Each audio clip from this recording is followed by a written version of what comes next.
Please like, share, and subscribe. Wishing you happiness and good luck every day. Welcome to The Explainer. Today, we are tearing into Mohnish Pabrai's The Dhandho Investor, a book with a pretty radical idea.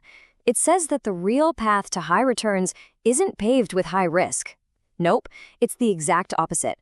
We're going to break down this powerful framework for making bets where, get this, the potential upside is huge, and the downside, well, it's almost non-existent.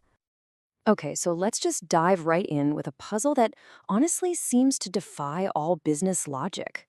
We're talking about the Patel community. Now, fewer than 1 in 500 Americans is a Patel.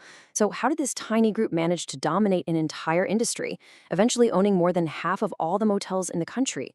I mean, seriously, how is that even possible? The numbers here are just staggering.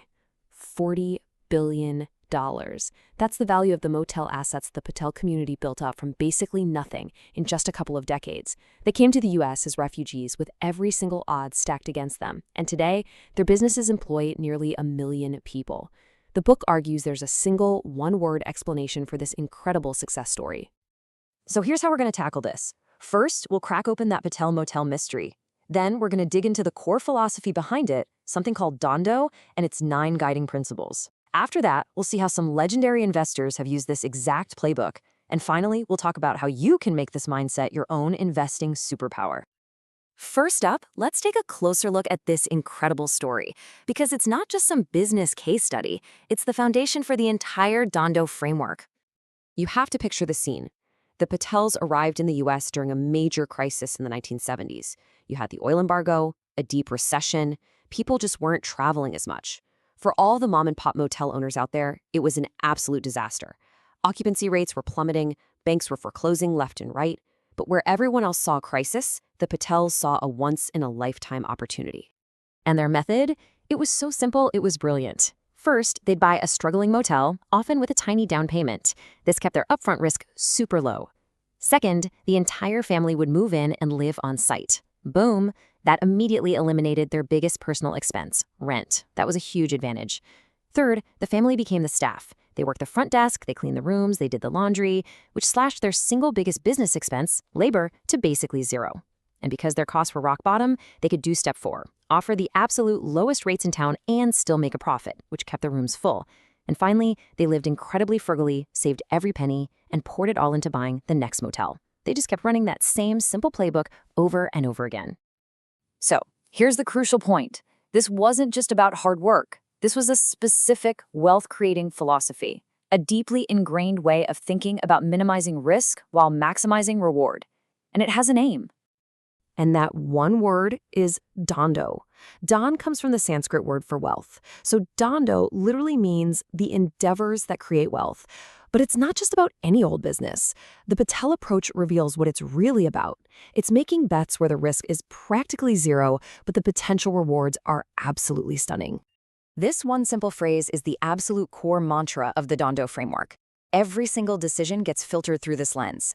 If things go wrong, the loss is tiny. But if it works, the upside is enormous. The Patel's motel bet was a perfect example.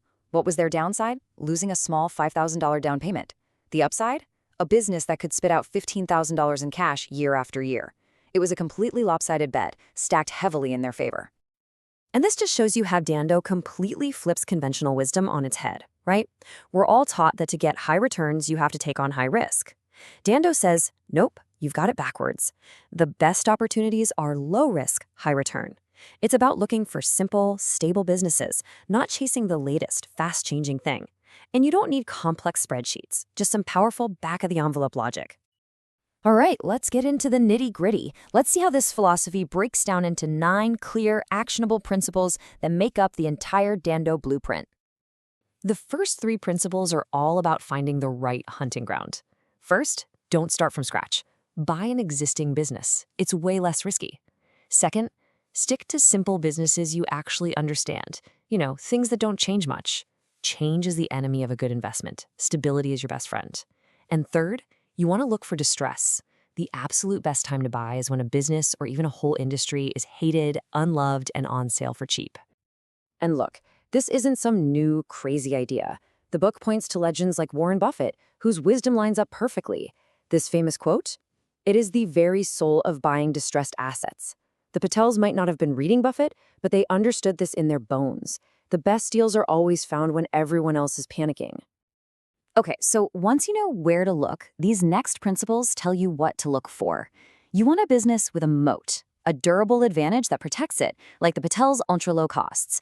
You want to find arbitrage, which is just a fancy word for the gap between a thing's price and its true value. It's like buying a dollar for 50 cents. And you need a margin of safety, which means buying at such a steep discount that even if you're wrong about the future, your odds of losing money are still really, really low. And finally, the framework tells you how to place your bets. When you find one of these amazing opportunities, you bet big. But since these deals are super rare, you make very few bets. Now, this is key. You want low risk but high uncertainty. When the future looks fuzzy and confusing to everyone else, prices get depressed, and that creates the opportunity for you. And lastly, remember this. Innovation is expensive and risky. It's way safer and usually more profitable to just be a copycat and scale a model that's already proven to work, just like the thousands of Patel's done. Now, you might be thinking, okay, this is a cool story, but it sounds like a pretty niche strategy. Well, what's so fascinating is that this exact Dhandho framework has been used by some of the world's most famous entrepreneurs to build their fortunes. Take Richard Branson, for example. He is a master of Dhandho. When he started Virgin Atlantic, did he go out and buy a whole fleet of planes? No way. He convinced Boeing to lease him one single 747. His downside was just the lease payments. The upside, an entire airline. It was a classic, heads I win, tails I don't lose much. Bet, structured for massive potential with very little skin in the game. And then you have Lakshmi Mittal. He perfectly executed the principle of buying distressed assets in a distressed industry. The steel industry is famously terrible. Everyone hates it. But Mittal went around buying state-owned steel mills in struggling countries for a tiny fraction of what they cost to build. He was basically getting $1's worth of assets for 5 or 10 cents on the dollar. The book even highlights this incredible rule of thumb from the Marwari business community, which basically boils Dhandho down into one powerful formula. Before they make any investment, they ask this question: can I get all of my money back in cash flow within 3 years while my original investment stays intact? Think about that. It's an unbelievably high bar that forces you to only even consider the safest, highest return bets. So, after going through the stories, the philosophy, and all the principles, what's the big takeaway here? How do we actually make this our own? It's really about fundamentally changing the way you look at the world. It's about rewiring your brain to stop thinking high risk equals high return and start actively hunting for those rare but incredibly powerful situations where the exact opposite is true. It's about being patient, being disciplined, and then being ready to pounce when a true Dhandho opportunity finally shows up. And so the whole framework really leaves us with this one powerful question to ask ourselves, not just with our money, but in our careers, in our lives. It's a challenge to apply this low-risk, high-return lens to everything we do.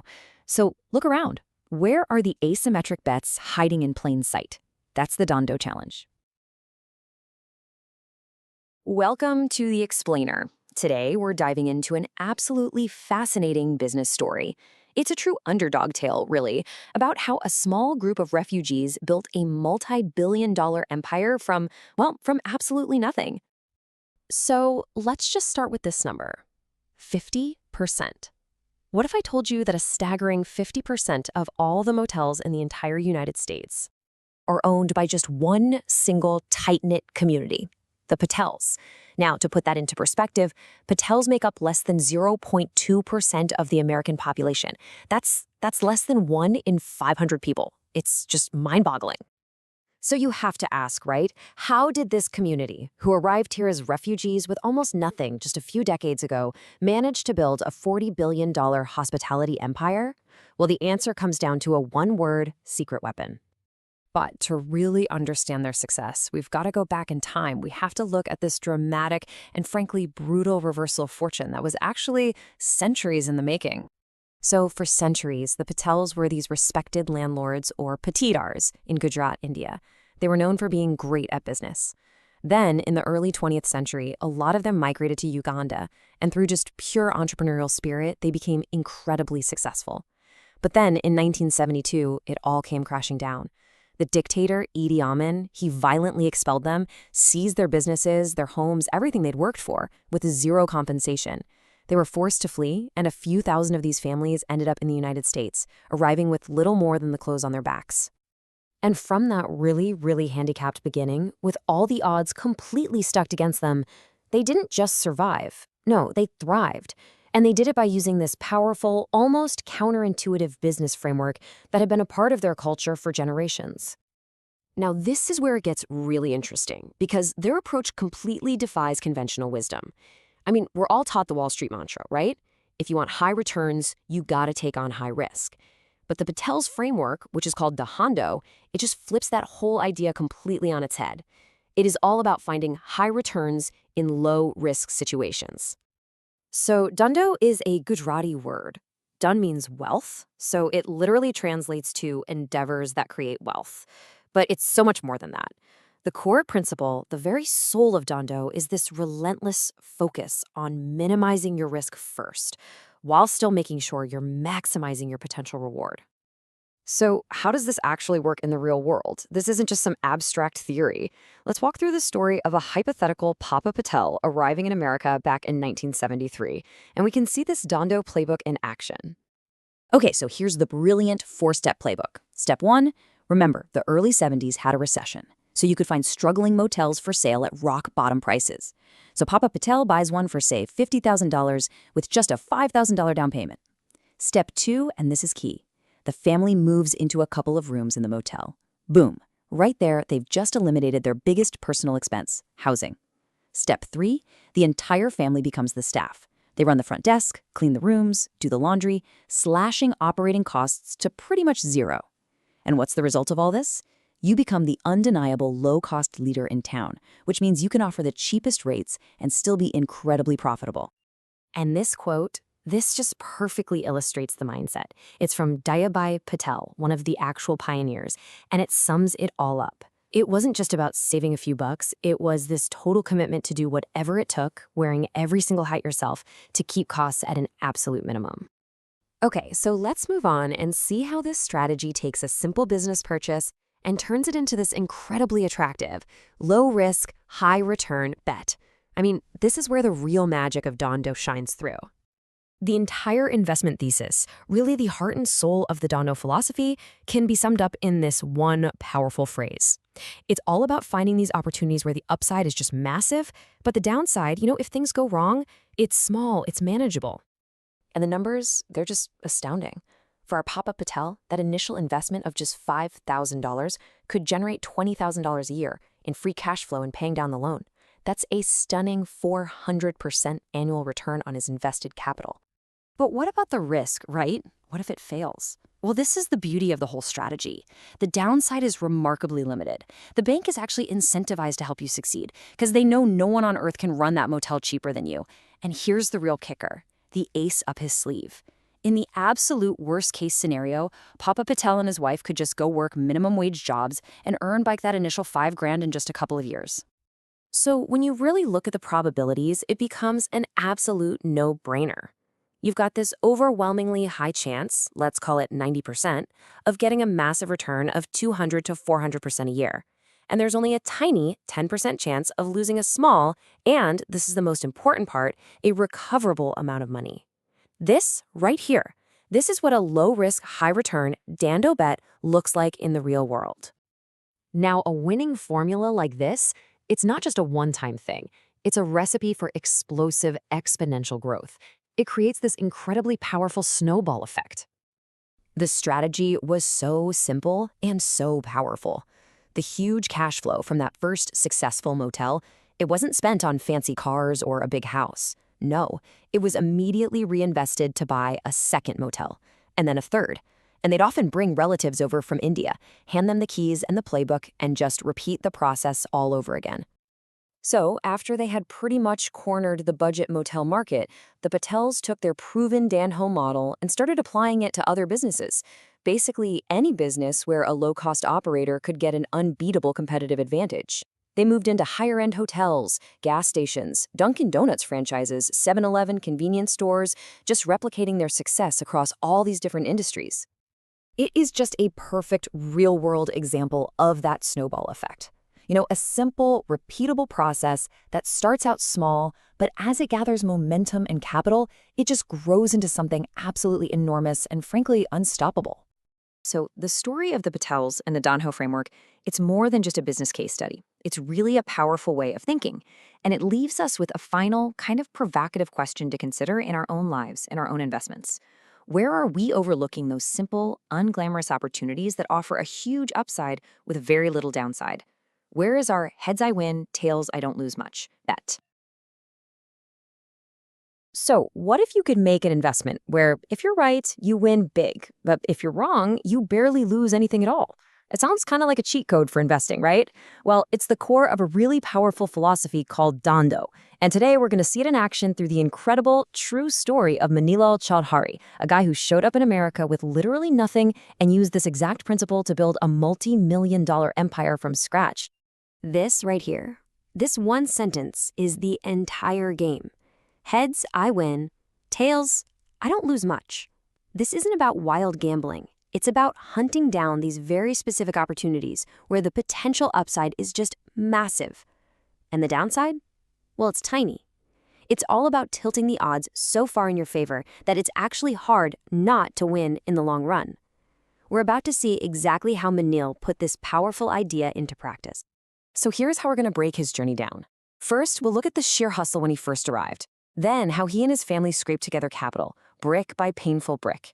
Next up is the incredible patience he showed waiting for just the right moment. Then we get to the main event, the massive all-in bet he finally took. And finally, we'll decode the spectacular payoff.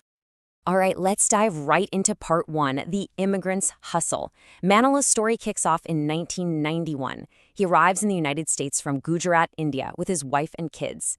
And he wasn't just starting from zero. He was starting from like -10. A new country, a brutal recession. He had almost every possible disadvantage stacked against him. I mean, just look at this list of hurdles. It's almost unbelievable. He had no money, nothing. The US was in a deep recession, so jobs were incredibly scarce. On top of that, he had a major language barrier, and of course, no American work history or anyone to vouch for him. For most people, this would have been a complete non-starter. So how did he react to all that? With pure, unfiltered, relentless work. He immediately grabs a minimum wage job on the overnight shift at a gas station. A few years later, by 1994, he'd moved his family to Southern California for a factory job. And then, as if that wasn't enough, he took a second job managing another gas station in the evenings. The grind was absolutely real. Okay, I want this number to really hit you. 112. That is how many hours Manilal was working every single week at that first job. That's basically 3 full-time jobs crammed into one.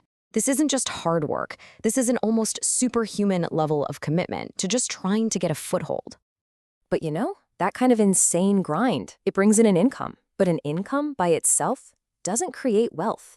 And that brings us to our second section. How Manilal and his family took those hard-earned wages and systematically turned them into investment capital. And this part is just brilliant in how simple it is.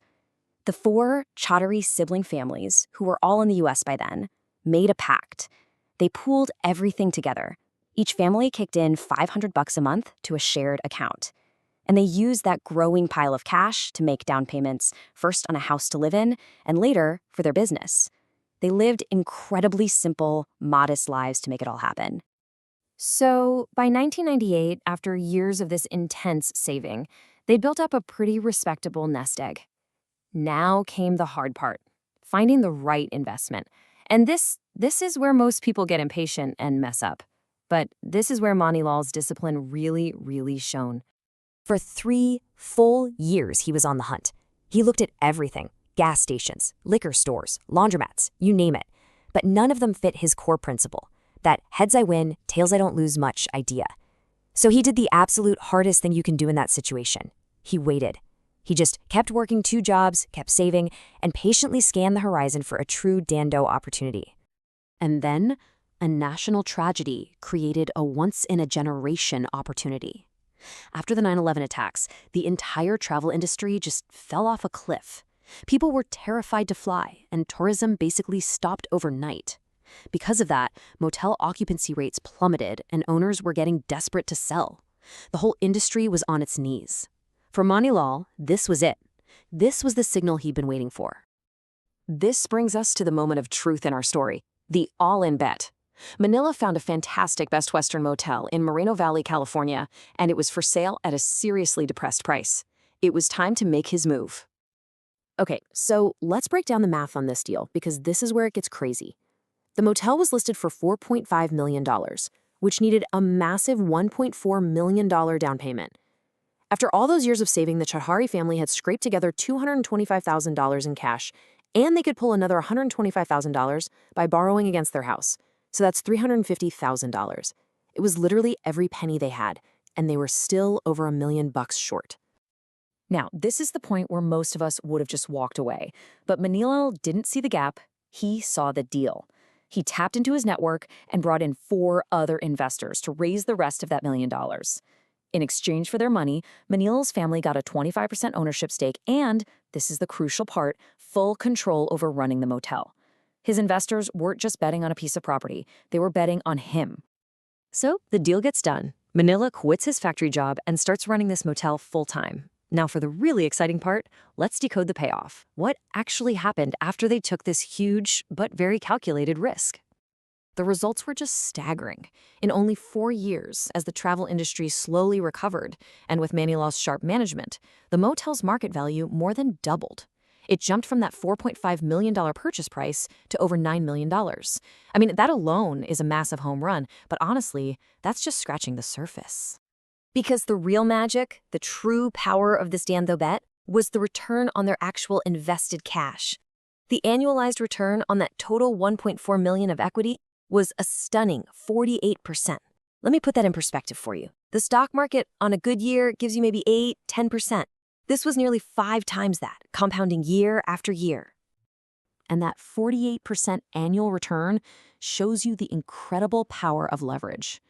All told, that initial $1.4 million down payment from all the investors had absolutely exploded in value. It grew into a massive $6.7 million worth of pure equity in just 4 short years. Now let's bring it back to the Chaudhary family's personal stake. What did this mean for them? Well, their initial investment of $350,000, their entire life savings and home equity, was now worth nearly $1.7 million. That is a 5-fold return on their money, and that's before you even count the salary Manil was earning or the profits the business was generating. And you've got to remember, this wasn't just him getting lucky with the timing of the market. This was active, hands-on management.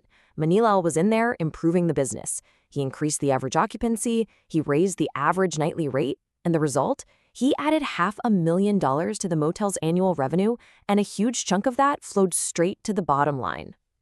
So this one brilliant bet, it wasn't the finish line. Nope, it was the starting gun. They used the cash flow and the equity from refinancing that now super valuable Best Western, and they started acquiring and even building new hotels. That one Dhandho investment became the foundation of a growing family empire. So when you step back and look at the whole thing, Manal's story is just a perfect, real-world example of Dhandho.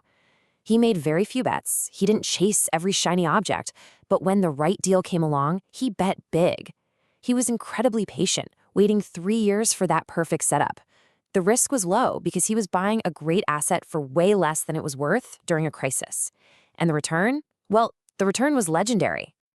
Manila's story is such a powerful lesson, isn't it?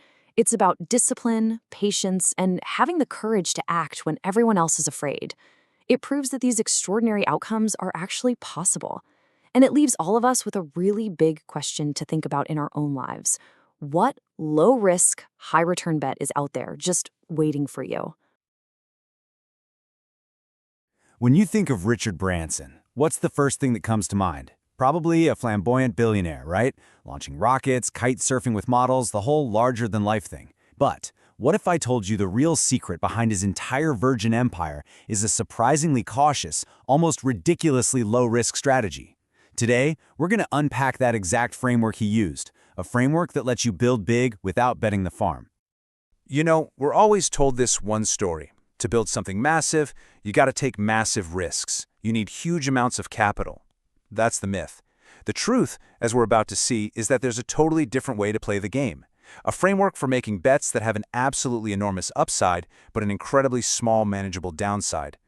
And this is the mantra that captures it all. It seems so simple, but it is the powerful guiding principle behind every single move we're about to look at. You really got to burn this into your brain.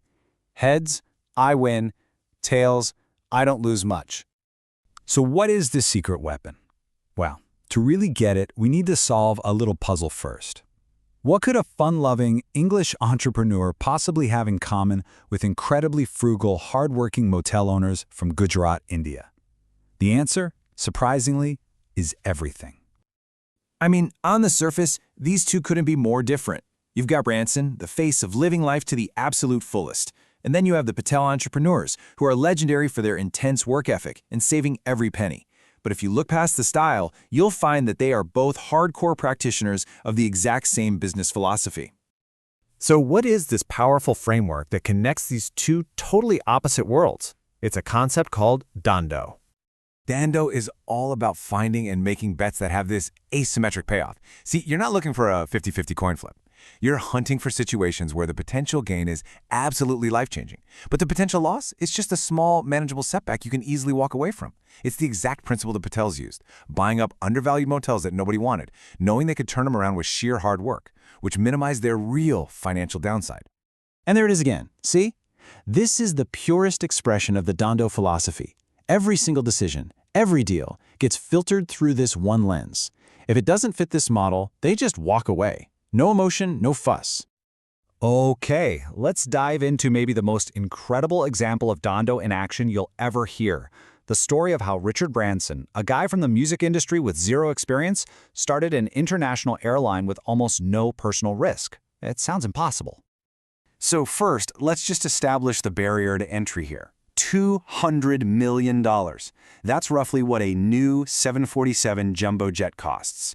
The airline industry is like the textbook definition of a capital-intensive business. It seems impossible to get into without hundreds of millions of dollars, right? Well, wrong. So the story kicks off in 1984. Branson gets a look at a rejected business plan for an airline. Over a single weekend, he starts calling his competitors and finds out their phone lines are constantly busy. He spots the opportunity. They're overwhelmed with demand. By Monday, he pitches his own partners, who basically tell him he's nuts. But what does he do? He just picks up the phone, calls Boeing's main switchboard, and just keeps asking until he finds someone willing to talk about leasing one single used jet for just 12 months. And this is where the brilliant, creative thinking of Dhandho comes in. He didn't need to buy a plane. He could lease one. But even better, he figured out the absolute magic of airline cash flow. See, he would collect all the money for tickets weeks before the flight even took off. But he wouldn't have to pay for the fuel, the pilots, the crew, until weeks after the flight landed. He basically needed almost no working capital. So what was the grand total risk? The absolute maximum he could possibly lose if the entire airline just collapsed and burned? Just $2 million. Now, to put that in perspective, his record company was on track to make $12 million in profit that year. This wasn't a bet the company move at all.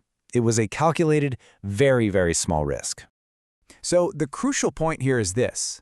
If you can start a business in one of the most capital-intensive industries on the planet for practically nothing, then pretty much any business idea can be launched with a capital-light approach. It's not about how much money you have, it's about how creatively you can solve the problem. Now, here's where it gets really interesting. This wasn't just a clever one-time trick. This became the blueprint, the repeatable model for building the entire Virgin Empire. Today, the Virgin Group is made up of over 200 different businesses, and the common thread, the DNA that runs through almost all of them, is that they were started with that same Dhandho principle. Very little of Virgin's own money was ever actually on the line. Let's look at the pattern. Take Virgin Pulse Electronics. Virgin's role? They provided the cool brand and some design ideas. But who took the real risks? A Chinese manufacturer had to commit its factory space, and Target had to give up valuable shelf space in their stores.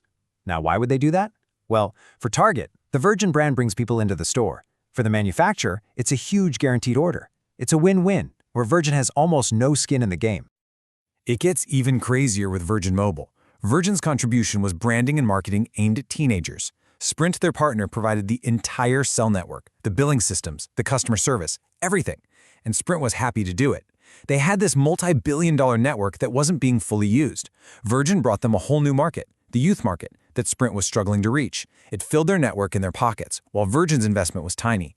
And get this, it became the fastest business ever to reach $1 billion in revenue. That is pure Dhandho. And one last time, just to see the pattern, to get into the super complex mortgage business, did Virgin build a bank? Of course not. They partnered with the Royal Bank of Scotland, which handled the entire back-end operation. All Virgin did was provide the brand and some marketing help in exchange for a piece of the profits. RBS had the infrastructure. They just wanted more customers. Virgin brought them a flood of new business, all powered by a brand people actually trusted. Heads, Virgin wins big. Tails, they lose next to nothing. So how does this jump from being a corporate strategy to a personal mindset? Because this isn't just about business partnerships. It's a way of looking at every single opportunity that comes your way. Take Branson's purchase of his private island, Necker Island. It was listed for sale for £3 million. You know what his first offer was? £150,000. That's a 95% discount. They laughed him out of the room. But a few weeks later, the owner was desperate to sell, and Branson walked away with the island for just £180,000. That is an absolutely spectacular Dhandho return on investment. This really reframes everything, doesn't it? Branson isn't just starting businesses. He's actually acting as a venture capitalist. But his capital isn't cash. His investment is the power of the Virgin brand, his creativity, and his marketing genius. He gets huge equity stakes in all these businesses without putting his own money on the line. So let's just boil this all down. The Dhandho mindset is about obsessively focusing on that asymmetric payoff. It's about letting your partners put up the hard assets, the factories, the networks, while you provide the brand or the idea. And the really crucial insight is that failure rates just don't matter when your investment in each bet is close to zero. You can afford to be wrong over and over, because when you're finally right, you win huge.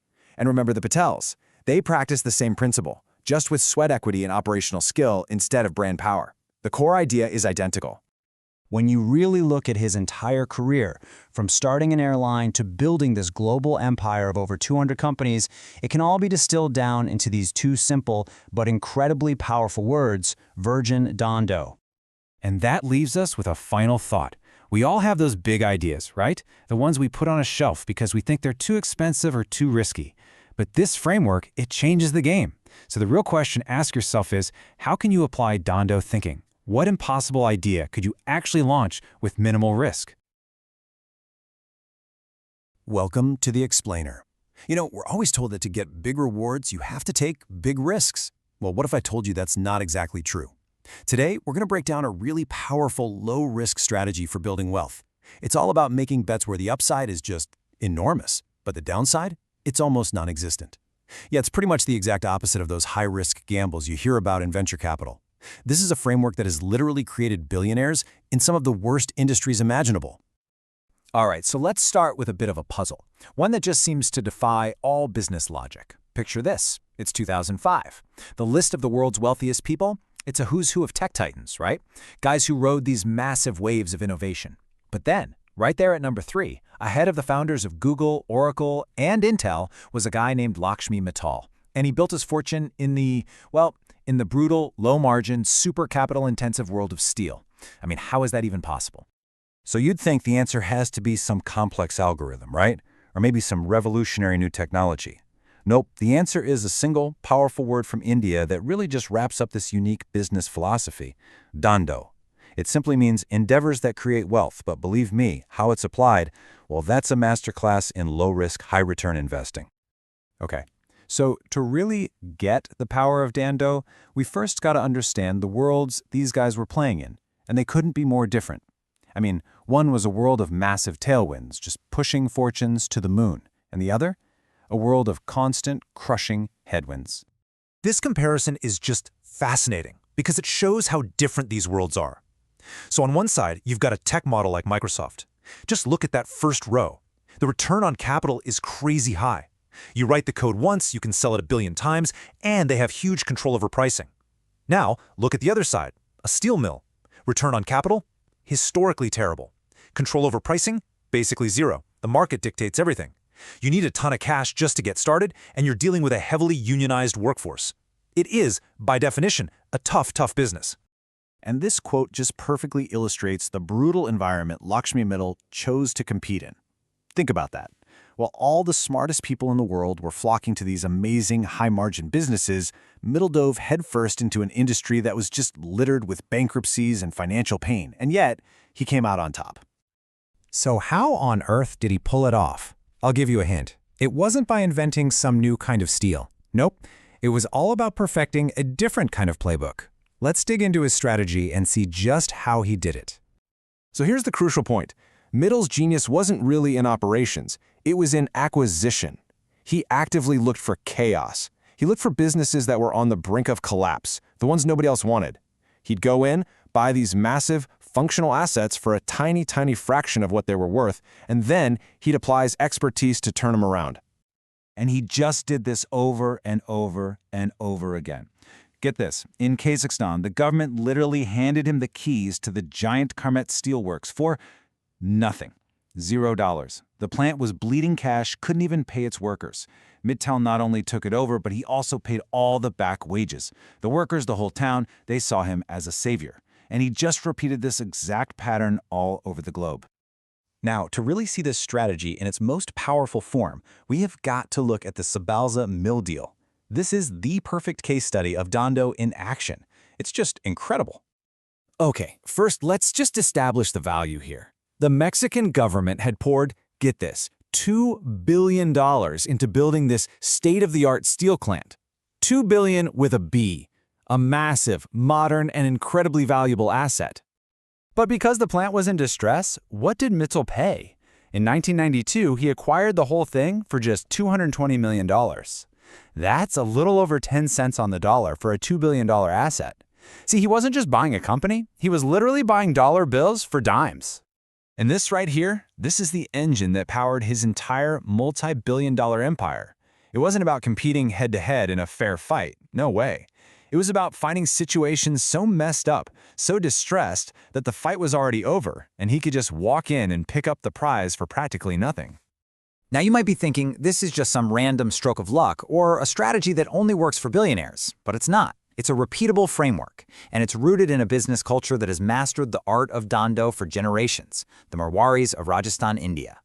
I actually asked a Marwari friend of mine to explain their approach to investing one time. And he told me, really casually, that even business people with just a 5th grade education follow this simple set of rules. It's a framework so powerful, they don't even teach it at Harvard Business School. And the formula is just beautifully simple. Here's how it works. First, you only invest if you're confident you can get all your money back within 3 years. That's rule number 1. Second, after those 3 years, the asset you bought has to still be worth at least what you originally paid for it. So think about it. You've got all your money back, and you still own the valuable asset. And third, you have to be incredibly picky. You only make these ultra-low-risk bets. Yeah, it means you're going to say no to almost everything, but those few times you say yes, those are the ones that can really build some serious wealth. Okay, so I know what you're thinking. That's great for a billionaire buying up steel mills, but what about the rest of us? Well, let's look at a much more relatable example of Dhandho in action, my own first business.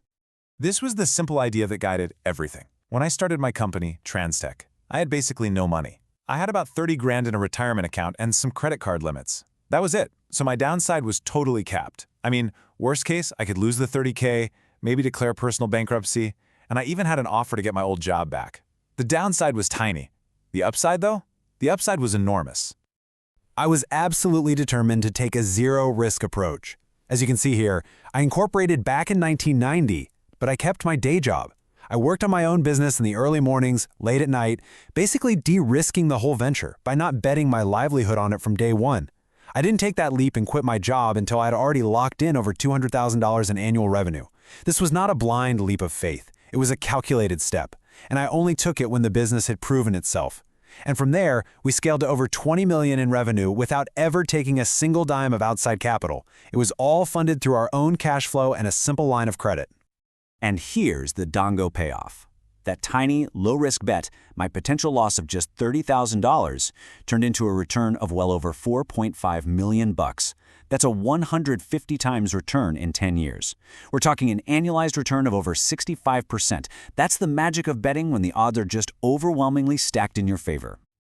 So what's the big takeaway from all this, right? How can you actually apply this way of thinking to your own life, to your own investments? The Dhandho framework just beats most others because it completely flips the traditional risk-reward model on its head. It's not about high risk, high reward. It's about low risk, high reward. You're looking for situations with high uncertainty, not high risk. You hunt for opportunities where your downside is known and it's capped, but the potential upside is massive and totally open-ended. And it's not about the industry. Mittal proved you can do this in the worst industry on the planet. It's all about the structure of the bet. And that's the question I really want to leave you with. Whether it's starting a little side business, making a small investment in a distressed asset, or even just negotiating a deal at work. These opportunities, they're everywhere if you just stop thinking about risk and reward in the conventional way and start looking for your own Dhandho bet. Have you ever wondered if there's an investment strategy that's all about low risk, but still promises high returns? Something that isn't about chasing the next crazy tech startup or just pure speculation. Well, there is. It's a time-tested approach called the Dhandho framework, and today we're going to break it all down, pulling from Mohnish Pabrai's fantastic book, The Dhandho Investor. Heads I win, tails I don't lose much. Now, I know what you're thinking.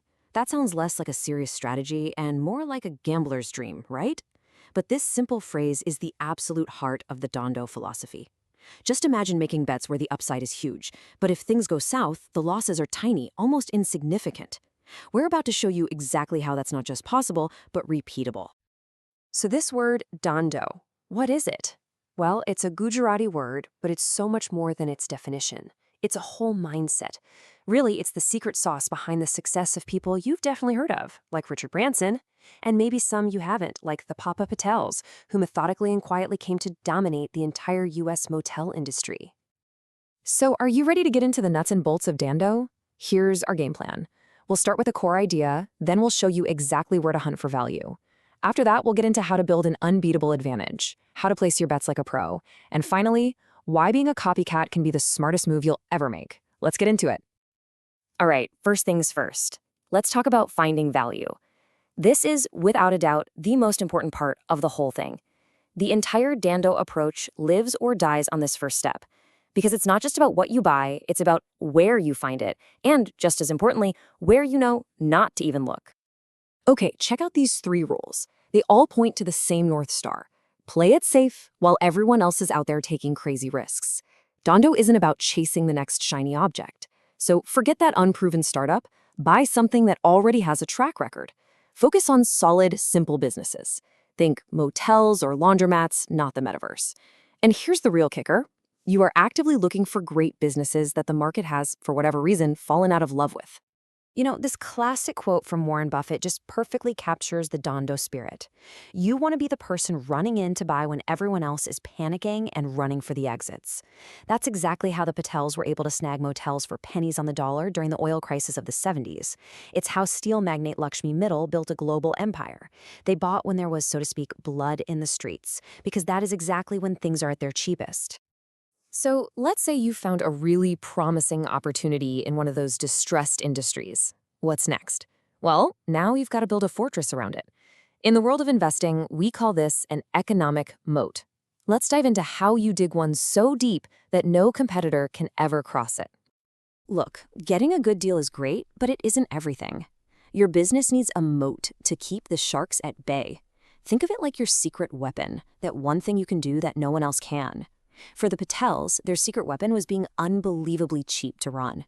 Their entire family would live in and work at the motel, keeping costs at rock bottom. What did that mean? It meant they could offer lower prices than anyone and still make an absolute killing. Buffett's castle analogy here is just perfect. Your business is that valuable castle, right? And the moat is what keeps it safe. So the real question you have to ask is, how strong is your moat? Is it just a little puddle that anyone can step over, or is it a deep, crocodile-infested river? The Patels' low-cost advantage? Now that was a river, and it's kept them on top for decades. Okay, let's talk about a word that sounds a little fancy. arbitrage. But trust me, it's dead simple.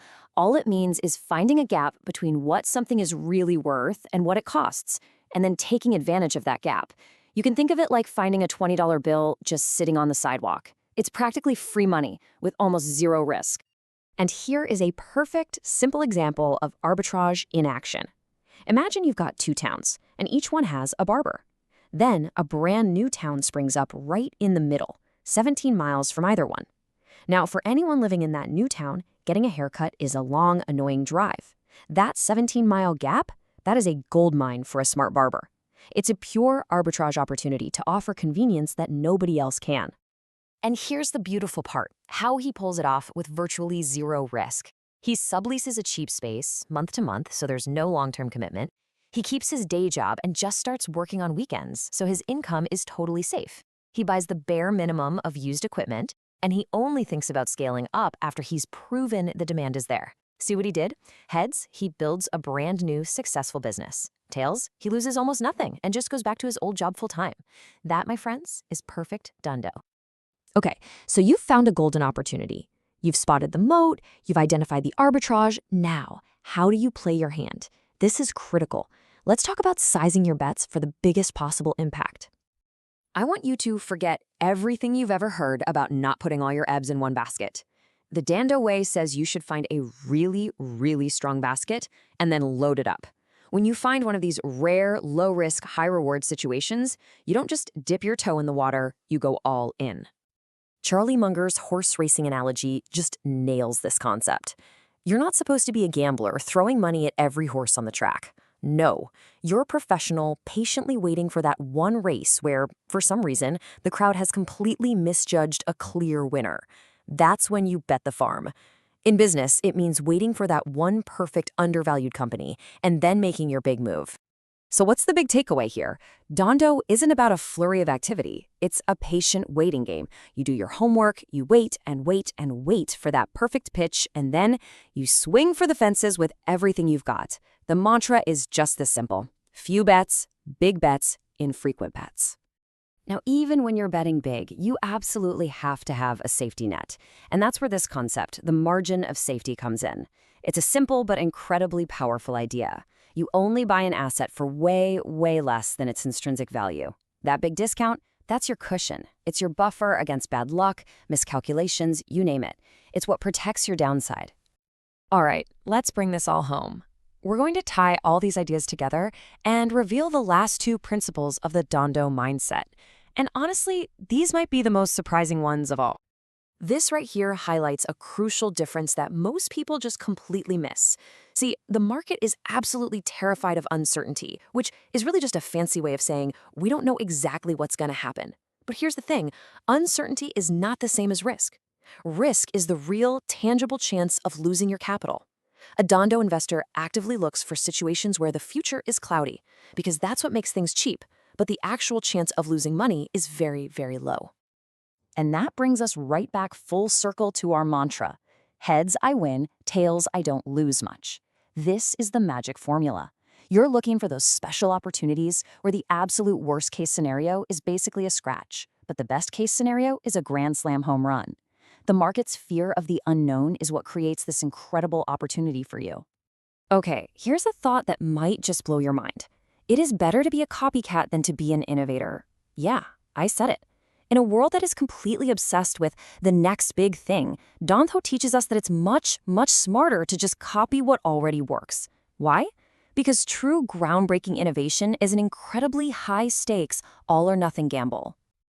I mean, just look at this comparison. The innovator, they're trying to forge a new trail through a dark jungle with a completely unpredictable outcome. The copycat, on the other hand, is just following a proven map to buried treasure. Pabrai points out that Papa Patel didn't invent the motel. He just saw what a few pioneers did, and then he copied and scaled it relentlessly. The risk is so much lower, and the rewards are often just as great, if not even greater. And there you have it, the 9 core principles of the Dhandho framework, all laid out. It's a simple, it's powerful, and it's a proven way to build wealth just by playing it smart.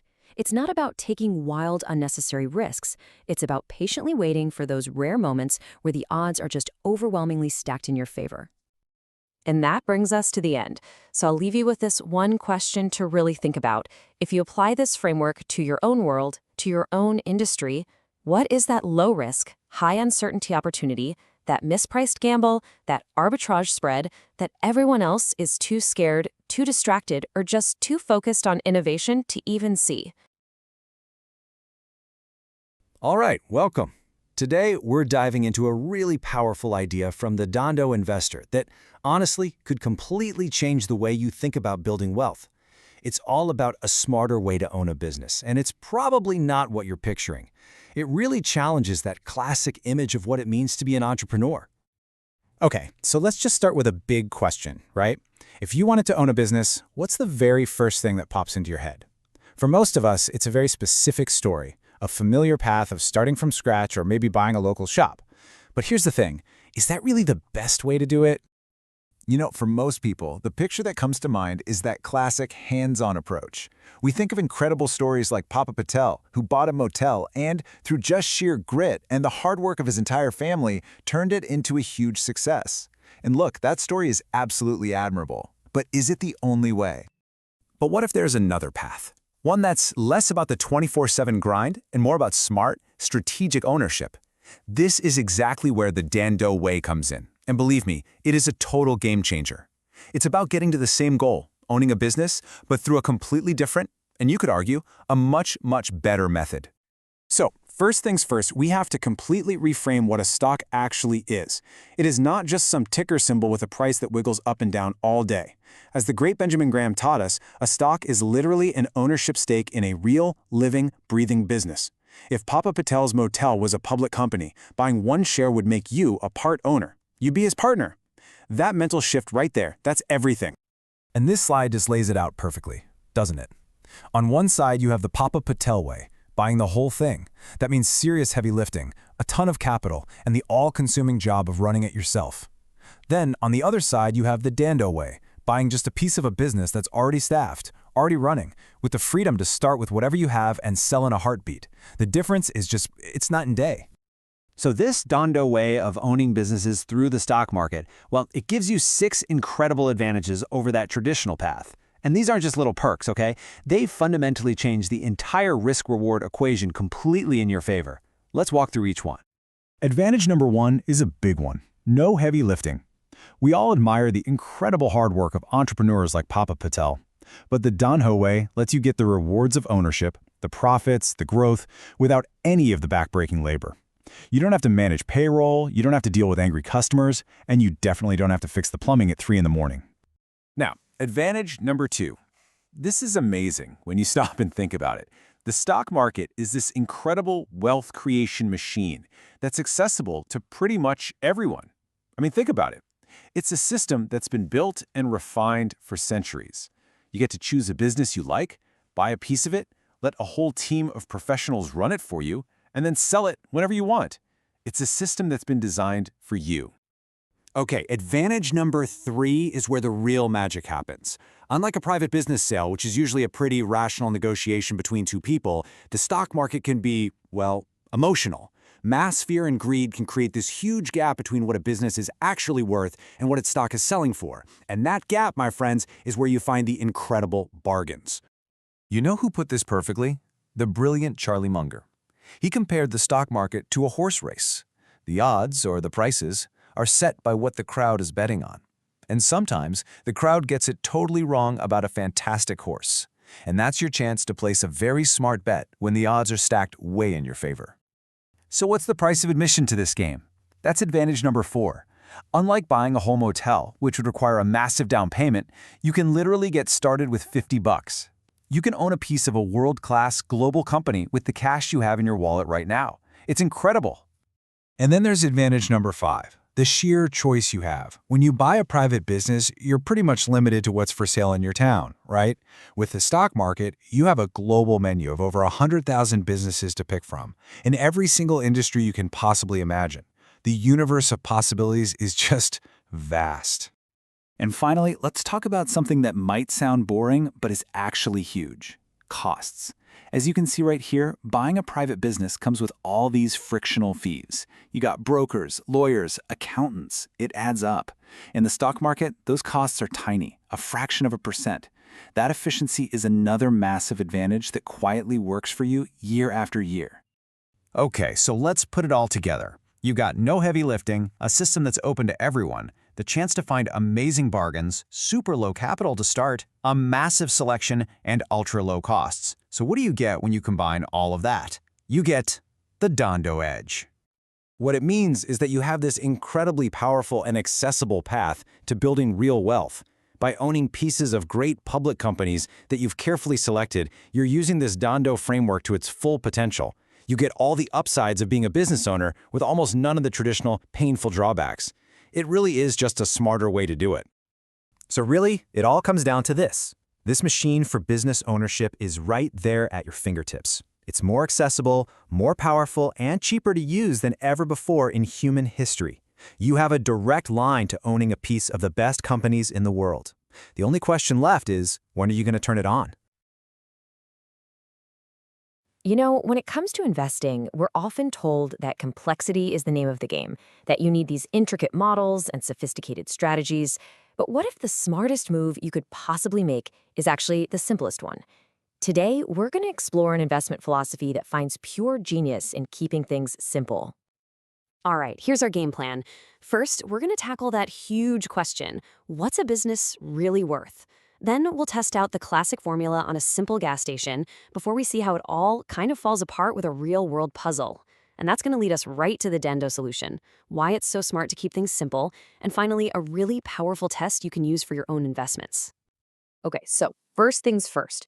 Before you can ever know if you're getting a good deal on an investment, you have to be able to answer this one universal question. I mean, really think about it. It doesn't matter if you're buying a used car or a multi-billion-dollar company. You see a price tag, right? But how do you know what the actual value is? How can you be sure you aren't overpaying? This, right here, is the fundamental challenge every single investor has to face. While the classic answer to that question goes way back to 1938, from a guy named John Burr Williams, he gave us this idea of intrinsic value. The key takeaway here is that it's not about the stock price today or last week. It's about all the cash a business can spit out for the rest of its life, all calculated back to what that cash is worth in today's dollars. So that sounds great on paper, right? But let's put it to the test. Let's see how it holds up with a simple, easy-to-understand example. Okay, so imagine this. A local gas station is up for sale. The numbers are beautifully simple. The asking price is $500,000. You know it generates a pretty predictable $100,000 in cash every single year. And in 10 years, you figure you can sell it for about $400,000. Now, the other option for your money is a super safe investment that pays you 10% a year. So what's the better deal? Well, to figure that out, we use that whole intrinsic value concept. We have to take all that future cash and discount it back to what it's worth today, using that 10% alternative as our measuring stick. I mean, it's just common sense, right? A dollar you get next year isn't worth as much as a dollar in your pocket right now. This table just does all that math for us, for every year's cash flow and the final sale. And when you add up the present value of all those future cash flows, boom! The total intrinsic value of that gas station is about $775,000. And this is where the decision becomes an absolute no-brainer. The asking price is $500,000, but the business is actually worth $775,000. You're basically getting the chance to buy a dollar for about 65 cents. I mean, come on, that is a fantastic deal. You take it every time. Okay, so that formula works like a charm for a simple, predictable business. But what happens when we try to apply that same exact logic to a huge, publicly traded company? Well, this is where the nice, clean math starts to get really messy. Let's take a look at Bed Bath & Beyond, back when its market price was around $10.7 billion. Now, the valuation formula is exactly the same, but the things we have to predict, way more complicated. We're not talking about a local gas station anymore. This is a giant retailer dealing with fierce competition, changing fads, crazy supply chains, a lot of moving parts. So let's run the numbers. First, let's put on our optimist hats. Let's assume some really high growth rates for its future cash flow. Under these aggressive, but, not totally impossible assumptions, we get an intrinsic value of $19.1 billion. Whoa! Compared to that $10.7 billion market price, this thing looks like an absolute steal. But wait a second. What if we're a little more conservative? What if we just assume that growth is going to be a bit more moderate, kind of like it had been recently? We use the exact same formula, but with these new assumptions, the intrinsic value totally collapses to just $9.6 billion. And now, all of a sudden, buying at $10.7 billion looks like you're overpaying. And this chart just lays the problem out so perfectly, doesn't it? The actual market price is sitting smack dab in the middle of our two very reasonable estimates. The conservative side says it's too expensive. The aggressive side says it's a massive bargain. The range of possible values is just huge. So here is the big problem. We used the exact same method that gave us a crystal clear answer for the gas station, but for Bed Bath & Beyond, we're completely stuck. Our calculations give us a range so incredibly wide that it's basically useless. It doesn't help us make a decision at all. So what are you supposed to do? And this, my friends, brings us to the very heart of the Dhandho philosophy. It's an approach that says the solution to this kind of uncertainty isn't to build a more complicated spreadsheet. No way. The solution is to completely change the types of businesses you even look at in the first place. And the answer is, well, it's almost painfully simple. Stick to businesses that are easy to get your head around, where the future isn't just one giant question mark. So what do we actually mean by a simple business? It's one where you can feel really confident making some conservative guesses about its future. Think about that local motel with decades of predictable bookings. It's a business that has very few moving parts, which makes it a heck of a lot more like our gas station, and a lot less like a massive retailer that's subject to the whims of fashion. Now, I know what you might be thinking. Simple? Isn't that just the easy way out? But as it turns out, some of the greatest minds in history would argue that aiming for simplicity is actually the ultimate sign of intelligence. This isn't a new idea. I mean, Henry David Thoreau was writing about this over a century ago. He knew that the real power comes from cutting through all the noise and just focusing on what actually matters. But my favorite take on this supposedly comes from Einstein. He saw intellect as a ladder. You start at smart, then intelligent, then brilliant, then genius, but at the very, very top was simple. The ability to take a crazy, complex reality and boil it down to an elegant, simple truth, that's the highest form of mastery. And for an investor, getting to that level of simplicity is the ultimate endgame. Okay, so this is all great philosophy, but how do we turn this big idea into something we can actually use? Well, that brings us to our final section, a really simple, practical test for any investment you're thinking about. So here it is, the ultimate simplicity test for your next investment idea. First, can you explain why it's a great investment? And can you write that whole explanation down in just one short paragraph? If you have to fire up a massive spreadsheet with 1,000,000 tabs just to convince yourself, that is a huge red flag. A truly great idea should be simple enough to explain clearly. And if it's not, just take a pass. There will be other opportunities. And that leaves us with one final and I think pretty provocative thought. We all spend so much time building these complex models and crunching endless numbers. But what if the most powerful tool we have isn't a spreadsheet at all? What if it's just the discipline to only invest in ideas that we can explain with simple, powerful clarity? All right, so today we're going to dive into something really fascinating, the art of finding amazing investment opportunities where most people would never even think to look. We're talking about distressed businesses. We're going to unpack a strategy that literally turns widespread fear into a personal fortune. And we have to kick things off with this quote from Warren Buffett. It just perfectly cuts through a core belief that's taught in every business school, this idea of a perfectly efficient market. I mean, Buffett's entire fortune, all those billions, it's built on the fact that this theory is, well, kind of wrong. He's basically telling us that markets make mistakes, big, emotional mistakes, and learning how to take advantage of those mistakes is exactly what we're going to do today. So, here's our roadmap. First, we're going to bust the efficient market myth wide open. Then you'll meet the emotional character who's really running the show. We'll see how his wild mood swings create this amazing Dhandho opportunity. And then I'm going to give you a 6-part toolkit to find these situations yourself. And we'll wrap it up with the one final filter that you absolutely can't skip. Okay, Section 1, the efficient market myth. This is where we go head-to-head with that academic theory that tells millions of people that trying to find a bargain in the stock market is just a waste of time. So this is the theory in a nutshell. It's called efficient market theory, or EMT, and it basically says that every little piece of news, every earnings report, every rumor, it all gets baked into a stock's price instantly. If that were actually true, then trying to pick stocks would be a total fool's errand. There'd be no undervalued gems to find, ever. And this slide right here shows you the critical difference. You see, the academics, they argue the market is always efficient, perfect, logical, no mistakes. But Buffett's view, he says it's only frequently efficient. And that little difference between always and frequently, well, it's literally night and day. It's in those dark little cracks where logic breaks down that fortunes are made. So, if the market isn't some perfect, logical machine, what is it? Well, to get that, we need to meet the personality behind the stock ticker. Let's dig into the human element that makes the market so messy and so full of opportunity.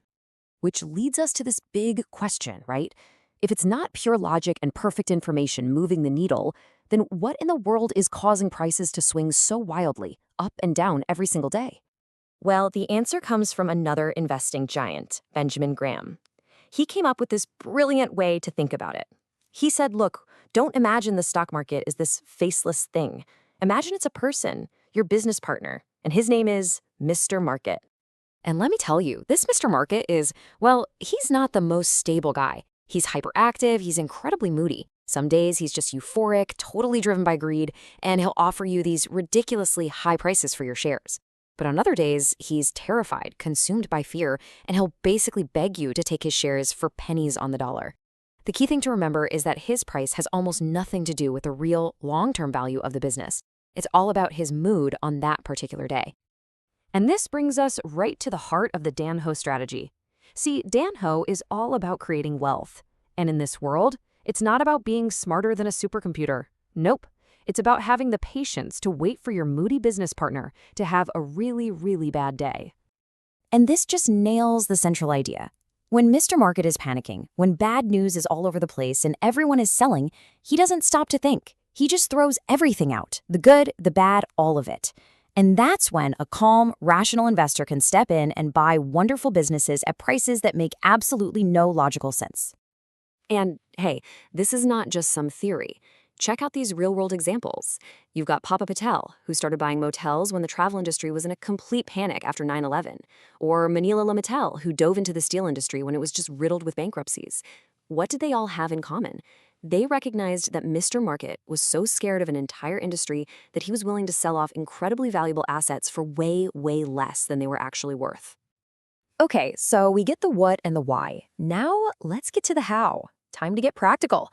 This next section is your toolkit, a step-by-step guide with 6 specific places you can start hunting for these distressed opportunities, like today. So this toolkit has 6 really powerful sources. We're going to start with the most obvious place, the daily news. And then we're going to work our way all the way to the private websites and public filings used by the best investors in the world. Each one is a different road, but they all lead to the same destination, finding great companies that Mr. Market is absolutely terrified of right now. First up, the most accessible source there is, the news. Seriously, when you see a huge company dealing with a major scandal or a big investigation or an industry-wide crisis, that's your signal. I mean, think about Tyco's accounting scandal or when Martha Stewart went to prison. The headlines were awful, and the stocks just got hammered. That's a huge sign of distress, and it's your cue to start digging. Okay, next up, a fantastic shortcut, Value Line. This publication basically does the first step for you. Every single week, it puts out a simple list of the biggest stock market losers. This is a pre-screened list of corporate pain. When you see a stock that's down 50, 60, even 70%, you know for a fact that Mr. Market is freaking out. It's an awesome hunting ground. Source number 3 is all about following the smart money. There's this publication called Portfolio Reports, and it tracks what 80 of the world's top value managers are buying. We're talking people like Seth Klarman and Warren Buffett. Now, they don't only buy distressed companies, but they are laser focused on value, and distressed situations are a huge part of that. It's basically like getting a peek at their personal shopping lists. Now, what if you don't want to pay for a subscription? Hey, I get it. There is a fantastic free way to do this. Thanks to public disclosure laws, all the big investment funds have to report their holdings. That means you can get the exact same top-tier data for free. You just have to know where to look. Okay, let me walk you through this because it's so powerful. First, just find one stock that you know a great investor owns. For instance, we know Marty Whitman of Third Avenue owns Tishan Ranch, ticker TRC.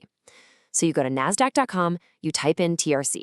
Click on Info Quotes, and then find the tab that says Holdings/Insiders. You'll see a list of the big investors. Just click on Third Avenue Management, and boom, just like that, their entire U.S. portfolio is right there for you to see.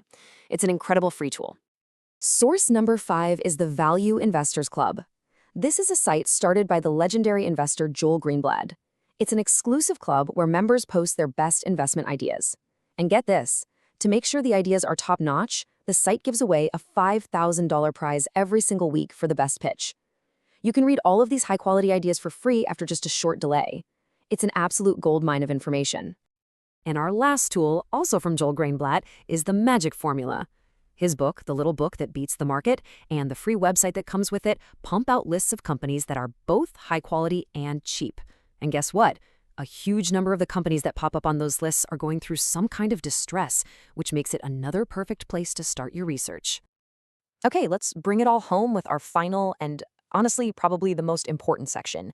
You've used the toolkit, you've got this list of beaten down stocks. The hunt's over, right?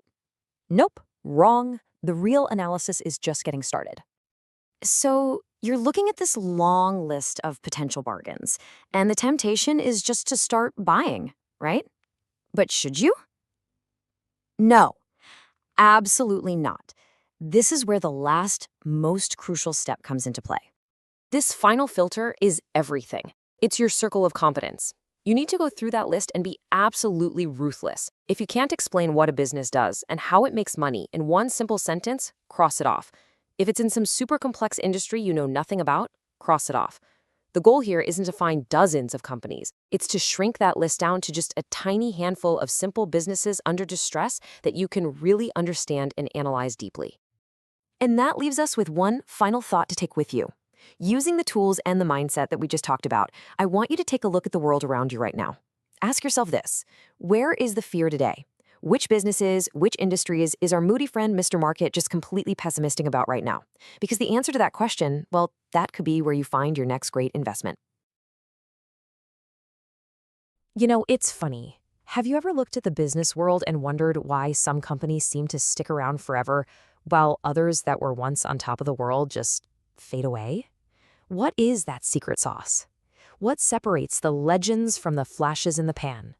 Well, today, we're going to pull back the curtain on one of the most important ideas in investing, period. So here's the game plan. First, we're going to start with the big problem that every single successful company runs into. Then we'll get to the solution, this idea of a moat. We'll even figure out how to spot the ones that are hiding in plain sight. But then we have to face a pretty tough reality. No defense lasts forever. And that'll lead us right to a practical rule that you can actually use. So let's get into it. Okay, first things first. We have to wrap our heads around this kinda weird paradox at the heart of capitalism. And it's this: in a free market, being wildly profitable is actually a massive problem. Why? Because it puts a giant, flashing target right on your back. Just imagine this. There's a small town with only one barbershop. With zero competition, our barber is just raking it in, charging high prices, making incredible profits. But what do you think happens next? Barbers in the next town over hear about this little gold mine, so they rush in, set up shop, and boom. All of a sudden, to get customers in the door, everyone's got to drop their prices. And just like that, those amazing profits, they're gone. That's competition in a nutshell. It is relentless. And that leads us to the million-dollar question for any investor, right? If competition is basically guaranteed to attack success, how on earth do some companies manage to defend their treasure chest, not just for a year, but for decades? Well, the answer isn't to try and avoid a fight, because you can't. The real secret is to build a defense so strong that it makes it incredibly difficult for anyone else to even get close. And this amazing concept has a brilliant name: an economic moat. I want you to literally picture this. Think of a company as a castle. The profits? That's the treasure inside the castle. And the moat is that deep, wide body of water all around it. It's the company's unique, durable advantage that keeps all the invaders, all that competition out. Okay, let's make this real. Think about Chipotle. Now, I live in Southern California, so believe me, there is no shortage of places to get a burrito. And yet, almost every time I pass a Chipotle, there's a line snaking out the door. Why? In a world of infinite options, why are people waiting? It's because Chipotle has a fantastic moat. And here's the thing, Chipotle's moat isn't just one thing. It's a whole combination of things that are super hard to copy all at once. Yeah, sure, anyone can go out and buy fresh avocados. But can they build a supply chain that gets those fresh ingredients to thousands of stores every single day? Can they create a system that keeps the food tasting the same whether you're in Miami or Seattle? It's the whole shebang, the entire system, that's so powerful and so difficult to replicate. You can see this pattern pretty much everywhere you look. On one side, you've got these iconic brands with moats that have lasted for generations. Think Coca-Cola, Harley-Davidson, Oreos. And then on the other side, you have companies in these brutal, cutthroat industries like airlines or car manufacturers, or companies whose moats just vanished over time. Remember Gateway Computers? Yeah, exactly. But okay, this is where it gets really fun. A big brand name like Chipotle's, that's a moat you can see. But some of the most powerful, most durable moats, they're almost completely invisible, especially in industries where you'd never expect to find one. For instance, let's look at a company called Tesoro Corporation. They're an oil refiner. Now, oil refining sounds like the definition of a commodity business. They don't set the price of the oil they buy, and they don't set the price of the gas they sell. So how in the world could a company like that possibly have a moat? Well, Tesoro's moat is all about geography and red tape. See, their refineries are mostly on the West Coast. And get this, a new refinery hasn't been built in the US in more than 20 years, while demand just keeps going up. Add to that, states like California and Hawaii have these incredibly strict environmental laws for their gasoline, so a refiner in Texas can't just ship their gas over. It's the wrong formula. This basically gives Tesoro a huge, captive market protected by logistics and regulations. Pretty clever, right?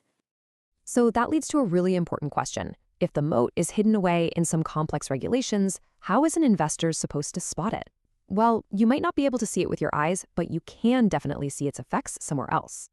The proof of the moat is in the numbers. It's in the financials. A business with a really strong moat consistently generates crazy high returns on its investments.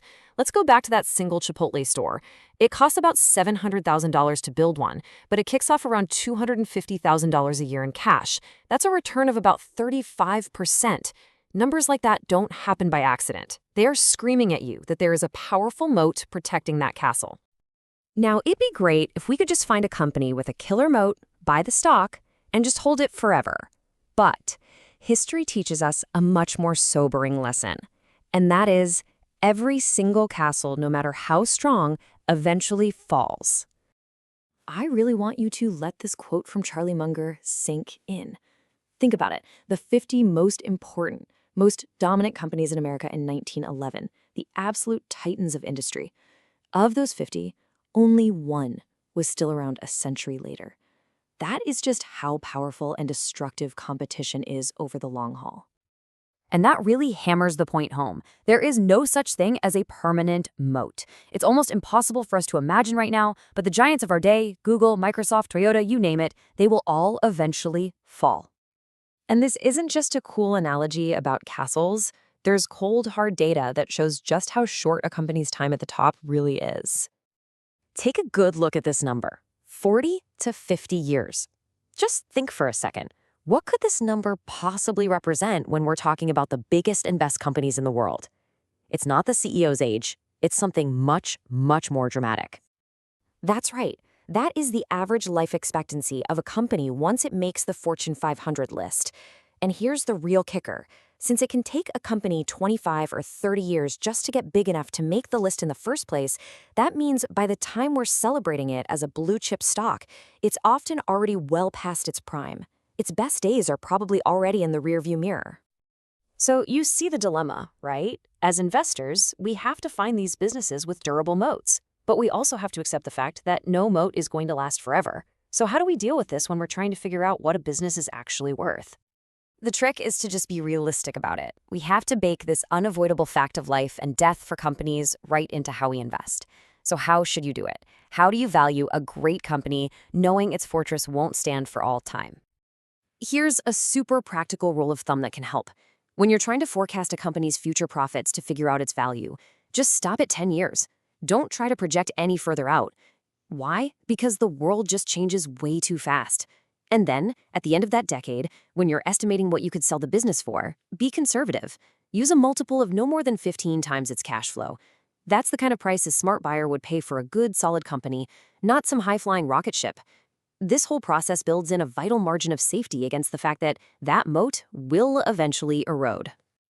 So, I'll leave you with this to chew on. Look around at the giants of today, the companies that feel completely and totally invincible. Based on the lessons of history, which one of them do you think will have their castle conquered and their moat totally breached 50 years from today? It's a pretty wild thing to think about. So, what if I told you the real secret to extraordinary investing wasn't diversification, but the complete opposite? Today, we're diving into a really powerful philosophy, one that's used by some of the world's greatest investors. And it all comes down to making a few absolutely massive and very infrequent bets. This is the heart of what's called the Dhandho framework. Dhandho, by the way, is a Gujarati word that means business. And that's really the key here, a stone-cold, business-like approach to investing. All right, let's just jump right in with a question to get your gears turning. Let's say you've got $10,000. That's your entire investment portfolio. And you find a bet, a single opportunity with just incredible odds. How much of that 10 grand do you put on the line? It's a tough question for sure. And this slide really nails the problem, doesn't it? If you bet a single dollar, who cares? Even if you win, it's not going to move the needle on your net worth. It's just not meaningful. But if you bet the whole 10,000, a small, say, 10% chance of failure becomes the risk of absolute total ruin. You get wiped out. So what's the answer? Where's that sweet spot between being way too conservative and just being reckless? Well, lucky for us, this isn't just some philosophical debate. It turns out it's a math problem. And the answer actually came from a brilliant researcher at, of all places, Bell Labs, the phone company, about 50 years ago. And what he came up with is now famously known as the Kelly formula. The goal of this thing is crystal clear. It's designed to tell you the exact optimal fraction of your money to bet in order to get the fastest possible long-term growth without going broke. This wasn't just some gambler's trick. It was a legitimate scientific breakthrough. And here it is in all its elegant simplicity. The amount you should bet is your edge divided by your odds. Now, what's so cool about this is just how intuitive it is. Your edge is just how much of an advantage you have. Your odds is simply what you stand to win. So it's just common sense, right? The bigger your advantage and the better the payout, the more you should bet. Simple. Okay, let's put some numbers to this to make it real. Imagine we have a special coin. It's a 50-50 flip. But if it's heads, you get paid $2. If it's tails, you only lose $1. Your edge is 50 cents, and the odds, what you win, is $2. So 50 cents divided by $2 is 0.25. The Kelly formula says you should bet a whopping 25% of your entire bankroll on every single coin toss. Now, that sounds crazy aggressive, but it is mathematically proven to be the fastest way to grow your wealth. Okay, so a formula from a lab is one thing, but who on earth would actually have the guts to use it in the real world?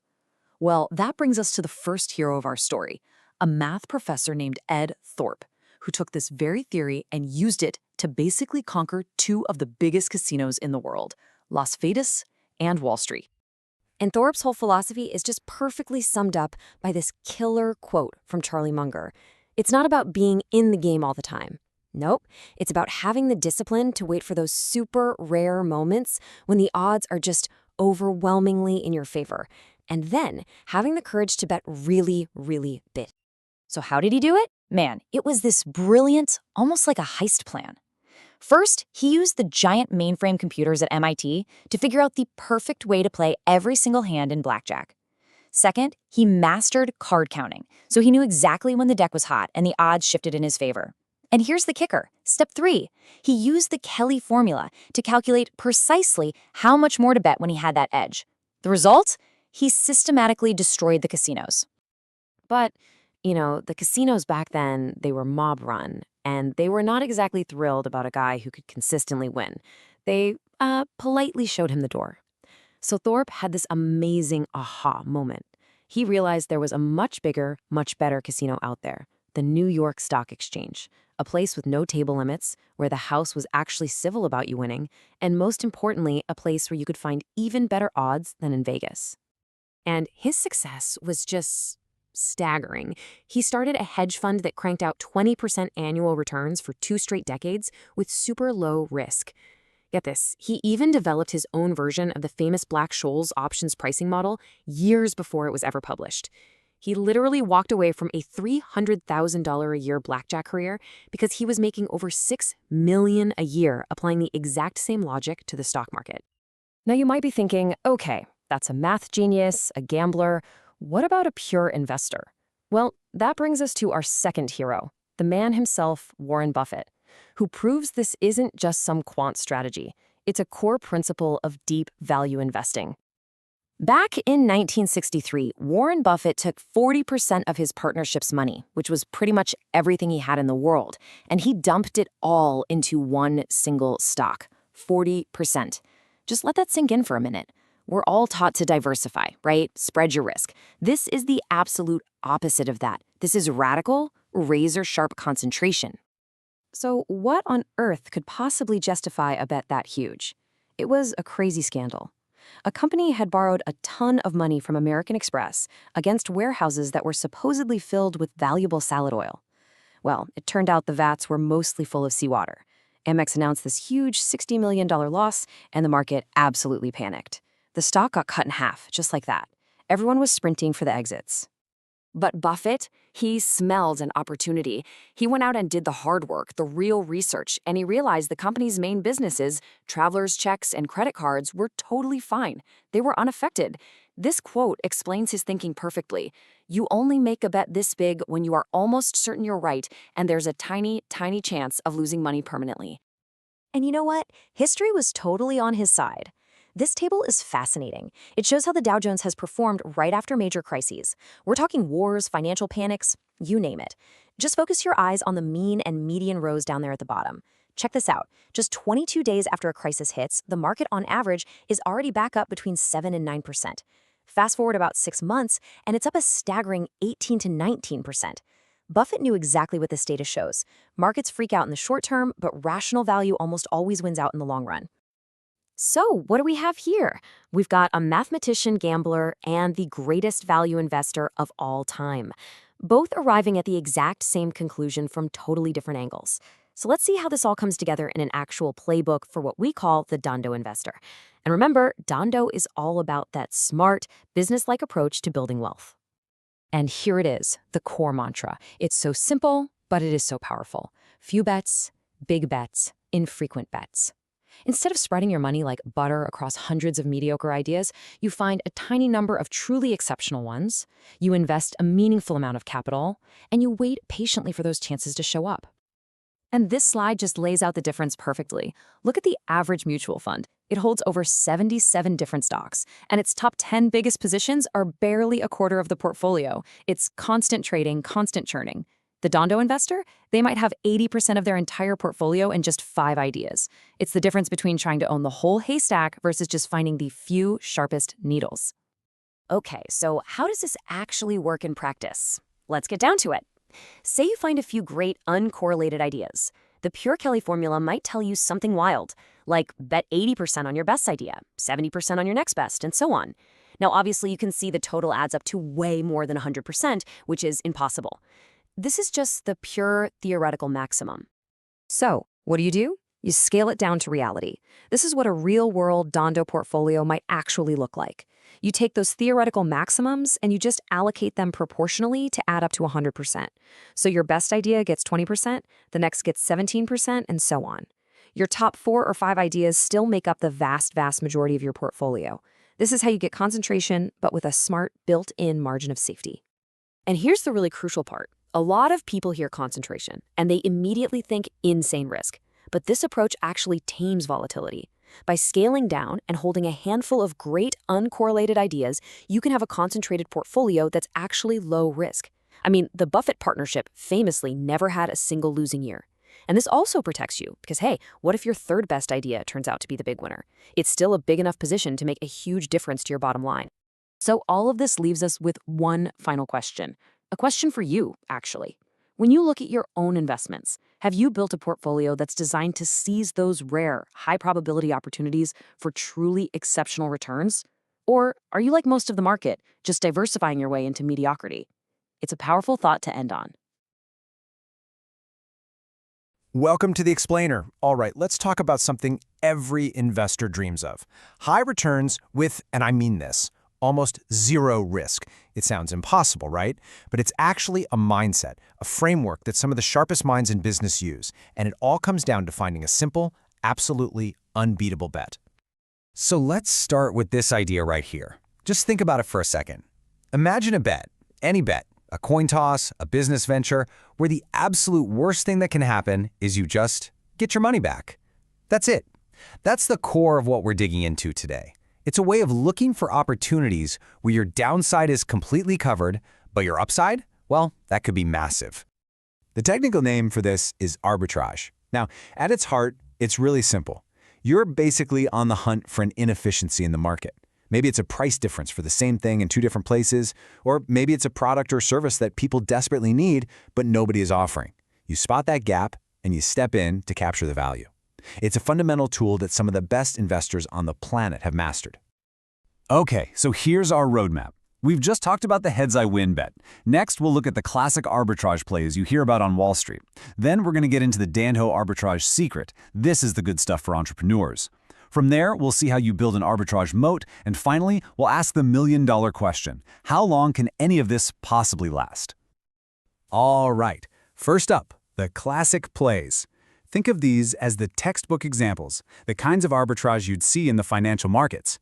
They're the perfect foundation for the much bigger, more entrepreneurial ideas that are coming up next. So this table breaks it down nicely into three main types. You see that top one, commodity arbitrage? It's pretty much risk-free, if you can actually pull off the trade fast enough. Then you've got correlated stocks, minimal risk, because you're just betting that two things that are almost identical will eventually be priced the same. And then there's merger arbitrage. This one has a bit more risk because you're not just betting on prices, you're betting that a corporate deal will actually go through. And that, well, that's never a sure thing. To make this real, let's look at a company you've definitely heard of, Berkshire Hathaway. Now, they've got two different classes of stock, the A shares and the B shares. And for all practical purposes, economically, they're pretty much the same thing. Okay, now this chart really tells the story. See those two lines? That's the A and B shares. Logically, they should track each other perfectly, right? But look at the real world. You can see how they drift apart. See those little gaps that open up? That's the arbitrage opportunity.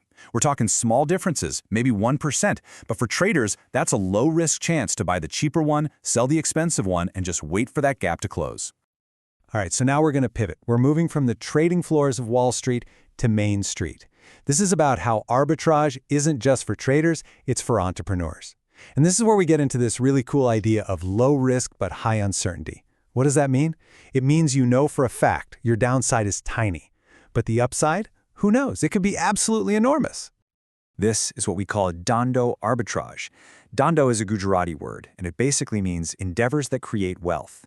And this isn't about tiny price differences that last for a few minutes, no. This is about spotting a huge gap between what customers really, really want and what the market is actually giving them. And what you find is that the best entrepreneurs, they're not actually wild risk takers, not at all. They are masters of this kind of arbitrage. Let me tell you about a company called CompuLink. It's the perfect story. And it all started with a really simple, really annoying problem back in the early days of PCs. A college dropout named Steve Shevlin just needed a 20-foot printer cable. That's it, a simple cable. And here is his 4-step playbook. It is absolutely genius. First, he identified the gap. Nobody sold custom-length cables. Second, and this is brilliant, he made it a completely no-risk deal for the store. He said, look, you don't have to pay me anything up front. I'll just give you the cables on consignment. The store had nothing to lose. Third, since he was the only guy doing this, he was a temporary monopolist. He could charge a huge markup. And fourth, and this is the key to his long-term success, when the big guys finally caught on and started copying him, he didn't fight them. He just moved on and found the next offering gap. Rinse and repeat. And the result of this simple, low-risk, repeatable strategy? Well, it didn't just solve one guy's cable problem. It turned Steve Shevlin, the college dropout, into the founder of one of the fastest-growing private companies in America. He was a pure Dhandho arbitrager. So that brings us to the next level. What happens when one of these arbitrage opportunities doesn't just last for 6 months, but for, say, 70 years? Well, that's when a simple little pricing advantage turns into an absolute economic fortress. And the perfect example here is GEICO. Their entire company, their whole business model, is built on a single, powerful arbitrage spread. For decades, they've taken advantage of a massive gap in the market by selling insurance directly to you and me, cutting out the expensive agents that all their competitors depended on. That direct model gives them a structural cost advantage of at least 15%. Now think about that for a second. In an industry like insurance, a 15% cost advantage is like having a superpower. It's a massive, permanent spread they can play with. They can either give you a 15% cheaper price, or they can match their competitors' prices and just rake in way higher profits. It is literally built into the DNA of their business. But here's the truly incredible part. Over 70 years, that advantage hasn't shrunk. It's gotten wider. Just look at this timeline. Every single time technology made it cheaper to talk directly to customers, from the mail in the 30s to the telephone in the 60s to 800 numbers, and now to the internet, GEICO's cost advantage just got bigger and bigger. And an enduring arbitrage spread like GEICO's is exactly what Warren Buffett, whose company, Berkshire Hathaway, now owns GEICO, famously calls a moat. It's that durable structural advantage that protects the business castle from all the competitors trying to storm the walls. Okay, but this brings us to the really tough question, the reality check. Because here's the hard truth. Every moat, no matter how deep or wide, eventually dries up. Competition, technology, changing tastes, nothing lasts forever. So the most important question an investor has to ask is not, does this company have an advantage? It's, how long is that advantage actually going to last? You know, some of the most powerful advantages in history turned out to be surprisingly temporary. I mean, think about the money-back guarantee. For companies like Sears, that was a revolution. It built incredible trust. But today, it's just expected. It's the price of entry. Same with Ford's assembly line. It was a complete game changer for a few years until everybody else copied it. Business history is basically a graveyard of these once powerful advantages. Remember the giant Sears catalog? Replaced by Amazon. Trading stamps? Replaced by airline miles. The World Book Encyclopedia that sat on every family's shelf? Replaced by Google. Every single one of these was a deep, powerful moat in its time, and every single one of them is now gone. And that brings us right back to Buffett's core insight. The hard work, the real work, isn't just spotting an advantage today. It's about figuring out the durability of that advantage. Are you looking at a 6-month head start like CompuLink had with its cables? Or are you looking at a 70-year fortress like GEICO? That's the whole game. And that, right there, is the power of the Dhandho mindset. It's about shifting your focus. You stop looking for a quick, one-time, risk-free gain, and you start looking for an offering gap that's so big and so fundamental that you can build a wide, durable moat around it. You're creating a structural advantage that can churn out value for years, maybe even decades, before the competition finally figures it out. So we end with a question, and this one's for you. As you go about your day, in your job, in your community, just look around. What are the things that frustrate people? What are the needs that aren't being met? What are the obvious gaps in the market? Because I guarantee you, the next great low-risk, high-return Dhandho opportunity is probably hiding right there, in plain sight. All right, today we're going to dive into what is, without a doubt, the single most important principle for success in investing. It's an idea so powerful it's behind some of the world's greatest fortunes, but it's also so simple that most people just completely miss it. So let me just ask you straight up, if you had to boil down everything Warren Buffett knows into one single concept, what would it be? What's the one idea you absolutely, positively have to get right? And I'll give you a hint. It has nothing to do with fancy algorithms or trying to time the market. It's way more fundamental than that. So here's what we've got on tap. We're going to reveal that single most important idea. Then we'll trace it back to its roots with 3 timeless rules. After that, we'll get into this fascinating paradox of how you can get high returns with low risk. And of course, we'll see it in action with one of Buffett's most legendary investments. Finally, we'll talk about how you can start building the mindset to do this yourself. All right, so what is this big idea? Let's pull back the curtain on the one principle that is the absolute bedrock of all successful long-term value investing. It's called the margin of safety. That's it. It's the simple but incredibly powerful principle of buying a business for way, way less than what you figure its conservative value is. We're not talking about a little 10% off sale here. No, you're looking for a giant chasm between the price tag and its true worth. That gap, that is your protection. That's your cushion. That's your margin of safety. Now, Buffett didn't just invent this out of thin air. The real architect was his mentor, the guy they called the father of value investing, Benjamin Graham. And he laid out this entire philosophy in his masterpiece, The Intelligent Investor. And don't just take my word for it. Buffett has been saying for decades that this is, flat out, the best book on investing ever written. He says it literally has the only 3 ideas you really need to succeed. So what are these 3 big ideas? Okay, number 1, you got to see the market as your manic depressive business partner, Mr. Market, who serves you by offering you crazy prices every day that you can either take or just ignore. Number 2, you have to remember that a stock isn't just a blip on a screen. It's a piece of an actual business. And those first 2 ideas, they lead directly to the third and most important rule of all. Always, always insist on a margin of safety. Okay, now this is where things get really interesting, because Graham's whole framework, it just completely turns conventional wisdom on its head. I mean, most of us are taught from day one that if you want high returns, you have to take on high risk, right? Well, Graham came along and showed that the exact opposite can be true. See, Graham's genius was realizing 2 things can be true at the exact same time. First, the bigger your margin of safety, that discount to the business's real value, the less risk you are taking. It's your cushion. And second, the bigger that discount, the more upside you have, which means you have a higher potential return. It's an incredibly elegant and simple idea. Think about it. Conventional wisdom, the stuff they teach in business schools, basically says risk and return move together. You want big returns? You gotta climb the mountain of big risk. But Graham's Dhandho framework, it's a whole different universe. The size of your discount is all that matters. A bigger discount builds you a bridge to high returns, while your feet stay firmly planted on the ground of low risk. It's a completely different way to look at the world. Theory is great, but let's see how this actually works in the real world with a jaw-dropping billion-dollar case study. We're going to look at one of Warren Buffett's all-time greatest hits, his investment in the Washington Post back in 1973. So picture this. The year is 1973, and the market is in a serious downturn. And in the middle of all that pessimism, the stock market slapped a price tag on the entire Washington Post company of just $100 million. That's for the whole shebang, the dominant newspaper, the super profitable TV stations, everything. But, and this is the whole game right here, Buffett just did the basic homework. He looked at the assets and the earnings and realized that, conservatively, the business itself was actually worth somewhere between $400 and $500 million. I mean, do you see that gap? It's not a crack, it's a canyon between the price and the value. So let's put a number on that. This meant Buffett could buy a piece of this fantastic company at a 75% discount to what it was really worth. He was literally buying $1 of value for 25 cents. That, my friends, is a margin of safety you can drive a truck through. So Buffett invests about $10.6 million. But look what happens next. By the end of '74, the market went even lower, and his investment was actually down 25% on paper.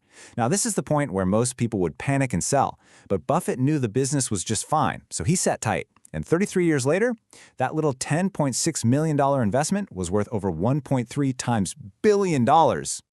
That is a return of over 124 times his money. And get this, that number doesn't even include the mountain of cash he got from dividends over the years.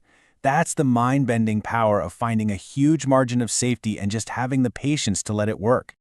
So you gotta ask, how does an opportunity like this even exist? Well, Buffett explained it perfectly himself. Back then, the top universities were all teaching this thing called the efficient market theory, the idea that prices are always right and that trying to figure out a business's true value is just a waste of time. Buffett realized he was in a game where his competition was literally being taught not to think. And what's just incredible is that, according to his partner Charlie Munger, things really haven't changed all that much. This incredibly powerful way of thinking is still a niche strategy. The vast majority of people still just believe what they're told about markets being perfect, which means these kinds of opportunities still pop up for the patient few. Okay, this brings us to the final and maybe the most critical piece of this whole puzzle. Because, look, it's one thing to understand the concept of margin of safety. It's a completely different thing to actually have the right mindset to find these opportunities and then act on them. The real key here is patience. In investing, you don't get called out on strikes. You don't have to swing at every pitch. In fact, most of the time, you should just keep the bat on your shoulder. The real skill is having the discipline to wait and wait and wait for that one perfect, juicy, slow pitch right down the middle of the plate. So when do these perfect pitches actually show up? Well, they're almost always born from one thing: fear. They appear in times of extreme distress and pessimism, when everyone else is running for the exits. It could be a big macro shock, a scandal at one specific company, an entire industry that everyone suddenly hates, or just a good old-fashioned market panic. Those are the moments when price gets totally unhinged from value. And that really brings us to the final question, the one I want you to really think about. We know that these rare, low-risk, high-return opportunities are born from chaos and pessimism. So, knowing that, do you have the independent mindset and the emotional control to actually step up and be greedy when everyone else is fearful, and seize those opportunities when they appear? Welcome to The Explainer. Today, we're diving into an investment philosophy that literally profits from Wall Street's biggest fears. We're going to break down how you can find these incredible opportunities where the upside is huge and the downside, well, it's almost non-existent. I mean, really think about that for a second. Imagine you could walk up to a bet where the odds are just so ridiculously stacked in your favor that winning is pretty much a given and losing almost impossible. You know, it sounds like something from a movie, right? But this exact situation is what the smartest investors are constantly hunting for. This one simple phrase. This is the heart and soul of the Dhandho investment framework. It's a completely different way of looking at the market, of finding those hidden gems that everyone else is too scared to touch. It's not about being a genius who can predict the future. No, it's all about finding a bet where you protect your downside first and foremost. Because if you can't lose much, the winning often takes care of itself. So here's our game plan. First, we're going to really nail down the core idea that makes this whole thing tick. Then, we'll see it in the real world with 3 totally different case studies. I mean, these companies could not be more different. And finally, we'll talk about how you can start to spot these kinds of opportunities for yourself. Okay, let's get right into it. The entire strategy, the whole thing, hinges on understanding one really crucial difference. A kind of mental mistake that Wall Street makes over and over and over again. And that mistake is where we find our edge. And here it is. This is the key. Risk is the real, measurable chance that your money is gone for good. But uncertainty, that's just not knowing what's going to happen next. The future is fuzzy. It could be amazing, it could be terrible, it could be just okay. Now the thing is, Wall Street hates fuzzy. They're built on predicting things, quarterly earnings, price targets, you name it. When they can't predict something, they panic. They treat that uncertainty just like it's risk, and they dump perfectly good businesses for cheap. And that confusion, that's our end. So this is what we're hunting for. This is the Dhandho sweet spot. We're looking for these moments where the actual risk of losing our shirt is tiny. But because the future is a big question mark, the market is completely freaked out. They've sold it off for pennies on the dollar, and that is what gives us those beautiful, beautiful odds. Heads I win, tails I don't lose much. All right, let's make this real with our first case study. This one's about a 96-year-old company in maybe the most stable industry you can imagine, the funeral business. It is a classic example of a fantastic business that just had a temporary, fixable problem. Now look at this chart. This isn't just a dip, this is sheer terror. Stewart Enterprises had gone on a shopping spree in the 90s, taking on a huge pile of debt. So when another company in their industry went bust, Wall Street saw Stewart's debt, assumed they were next, and priced the whole company for death, basically. The stock just fell off a cliff, down more than 90%. So Wall Street's diagnosis was pretty clear: imminent bankruptcy. The balance sheet, it looked scary. But was that the whole story? Was the actual business, the day-to-day operation, really worthless? Let's dig in. Okay, here's the thing. The underlying business was a rock. I mean, what are the two certainties in life? Death and taxes, right? Stewart Enterprises was in the death business. Demand is pretty much guaranteed and doesn't care about recessions. The actual funeral homes were making money hand over fist. The problem wasn't the business, it was the parent company's debt. But the market was selling the whole thing for less than 3 times its cash flow, and for half of what its physical assets were worth. They were just throwing the baby out with the bathwater. And this slide just drives the point home. It shows you how low risk this bet actually was. When you really looked at the possible outcomes, yeah, the future was uncertain, but the risk of losing your money was tiny. There was an 80% chance the stock was worth over $4. And even in the bad scenario, a bankruptcy, the assets would probably cover $2 a share. So you're buying it under $2. The most likely outcome doubles your money. Even the bad outcome gets your money back. And the chance of a total wipeout? A tiny 1%. That is a textbook high uncertainty, low risk setup. All right, for our next case, we're jumping into a totally different world, the wreckage of the tech bust. This is a place most value investors wouldn't touch with a 10-foot pole.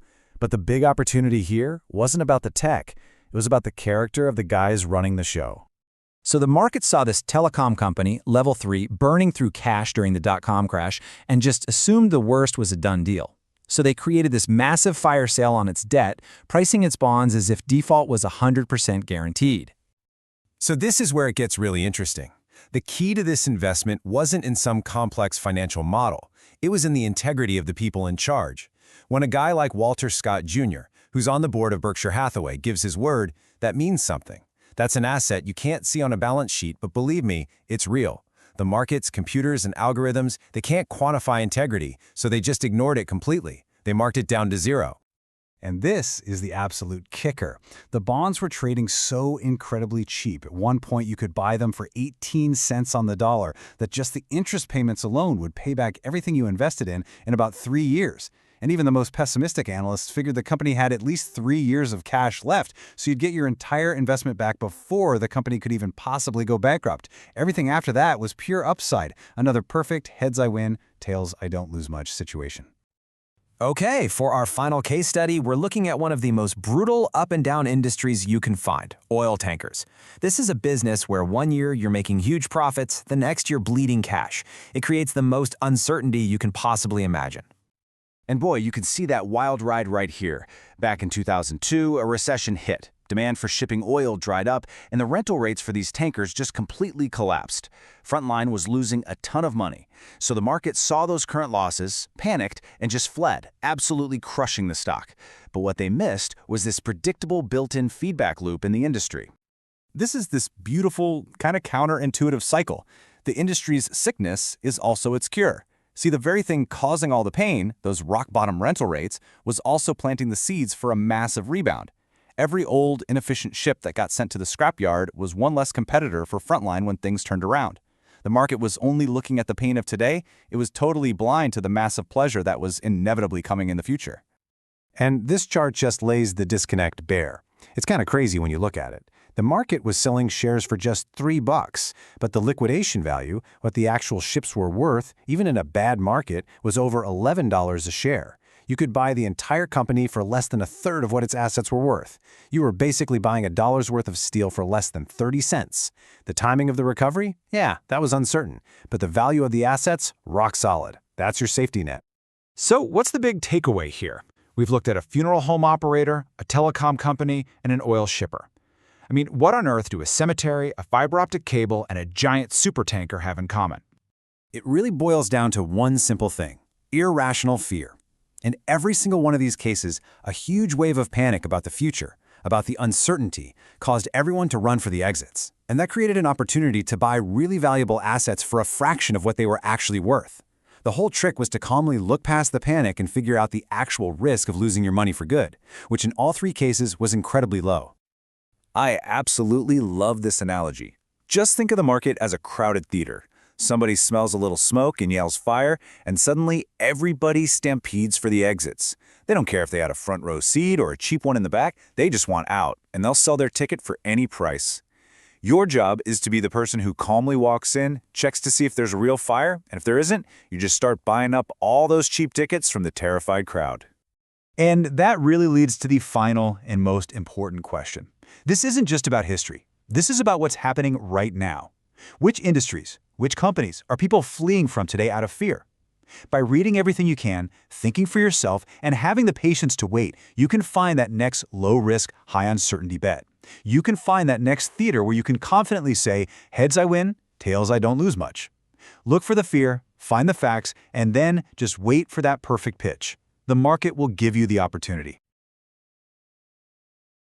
You know, today we're going to do something a little different. We're going to challenge what might be the single most sacred word in business. We're all taught to worship the innovator, right? The trailblazer, the one who creates something out of nothing. But what if the smartest, safest, and most profitable path to success isn't about creating at all? What if it's about copying? So here's how we're going to break this down. First up, we're going to question the whole cult of innovation. Then we'll dive into a super powerful copycat model that literally built an empire. From there, we'll look at how giants like McDonald's and Microsoft use this exact same playbook. And finally, we'll tie it all together with a powerful investment philosophy called the Dhandho Investor's Edge. All right, let's get right into it. First up, let's take on that sacred word, the one you hear in every corporate mission statement and every startup pitch. Just think about it for a second. What's that one quality every single company claims to have? The one thing every CEO wants to be known for? You know the one. It's plastered all over annual reports and websites. That's the one. Innovation. We're all conditioned to believe it's the holy grail of business, that it's the only real path to success. But the source material for this analysis argues for a radically different and, well, maybe a much smarter path. And this quote just gets right to the heart of it. It frames innovation not as some brilliant strategy, but as a high-risk gamble, a crapshoot. The real power, it argues, lies in letting somebody else take that initial risk, let them prove the concept works, and then you come in and expertly copy it. And look, this isn't just some abstract theory. This is a strategy that has created real, generational wealth for an entire community. Let's look at a powerful, real-world case for cloning. Okay, so let's be super clear about what we mean by this copycat principle. We're not talking about stealing patents or hacking code. No, we're talking about observing a business model that has already proven to work in the real world, understanding what makes it tick, and then executing that same model yourself, but with way less risk. And you know what? Perhaps no one in history has done this better than the Patel community. I mean, just look at this timeline. It's absolutely incredible. It all starts with one person, B.U. Patel, buying a single, small motel. He wasn't trying to reinvent hospitality. He was just running a simple, proven business with very little downside. But then, when others in his community saw it worked, they lifted the exact same blueprint and just started scaling it. The result is just astonishing. An entire industry dominated not by some flashy, disruptive innovation, but by disciplined, low-risk cloning. Okay, now let's talk about a company we all know. You might think of McDonald's as this giant innovator, but its history tells a very, very different story. Its success is built way more on cloning than it is on creating. And this right here, this lays it all out so clearly. On the left, you've got the big ideas from corporate headquarters, like the hula burger, which literally replaced the meat with a slice of pineapple. They were expensive, massive flops. Now look on the right. These are the company's most iconic, most profitable hits. And guess what? Every single one was invented by a franchisee out in the field, proven successful on a small scale, and then copied by corporate. The franchisees were the real innovators because they were testing ideas with real customers every single day. Seriously, just take a second and let this sink in. Nearly everything you associate with McDonald's, the Big Mac, the Filet-O-Fish, even the drive-thru, wasn't invented at their massive headquarters. They were all proven successful ideas from the field that the company was just smart enough to lift and scale nationally. They even copied the mighty kids meal directly from Burger King. They let others do all the risky, expensive R&D. So you might be thinking, okay, this works for motels and burgers, but what about tech? Well, let's see how this very same model built one of the most powerful technology companies in the world. Microsoft's story is really the ultimate testament to being a brilliant cloner. You know, the very foundation of the entire Microsoft empire? It wasn't some brilliant in-house innovation.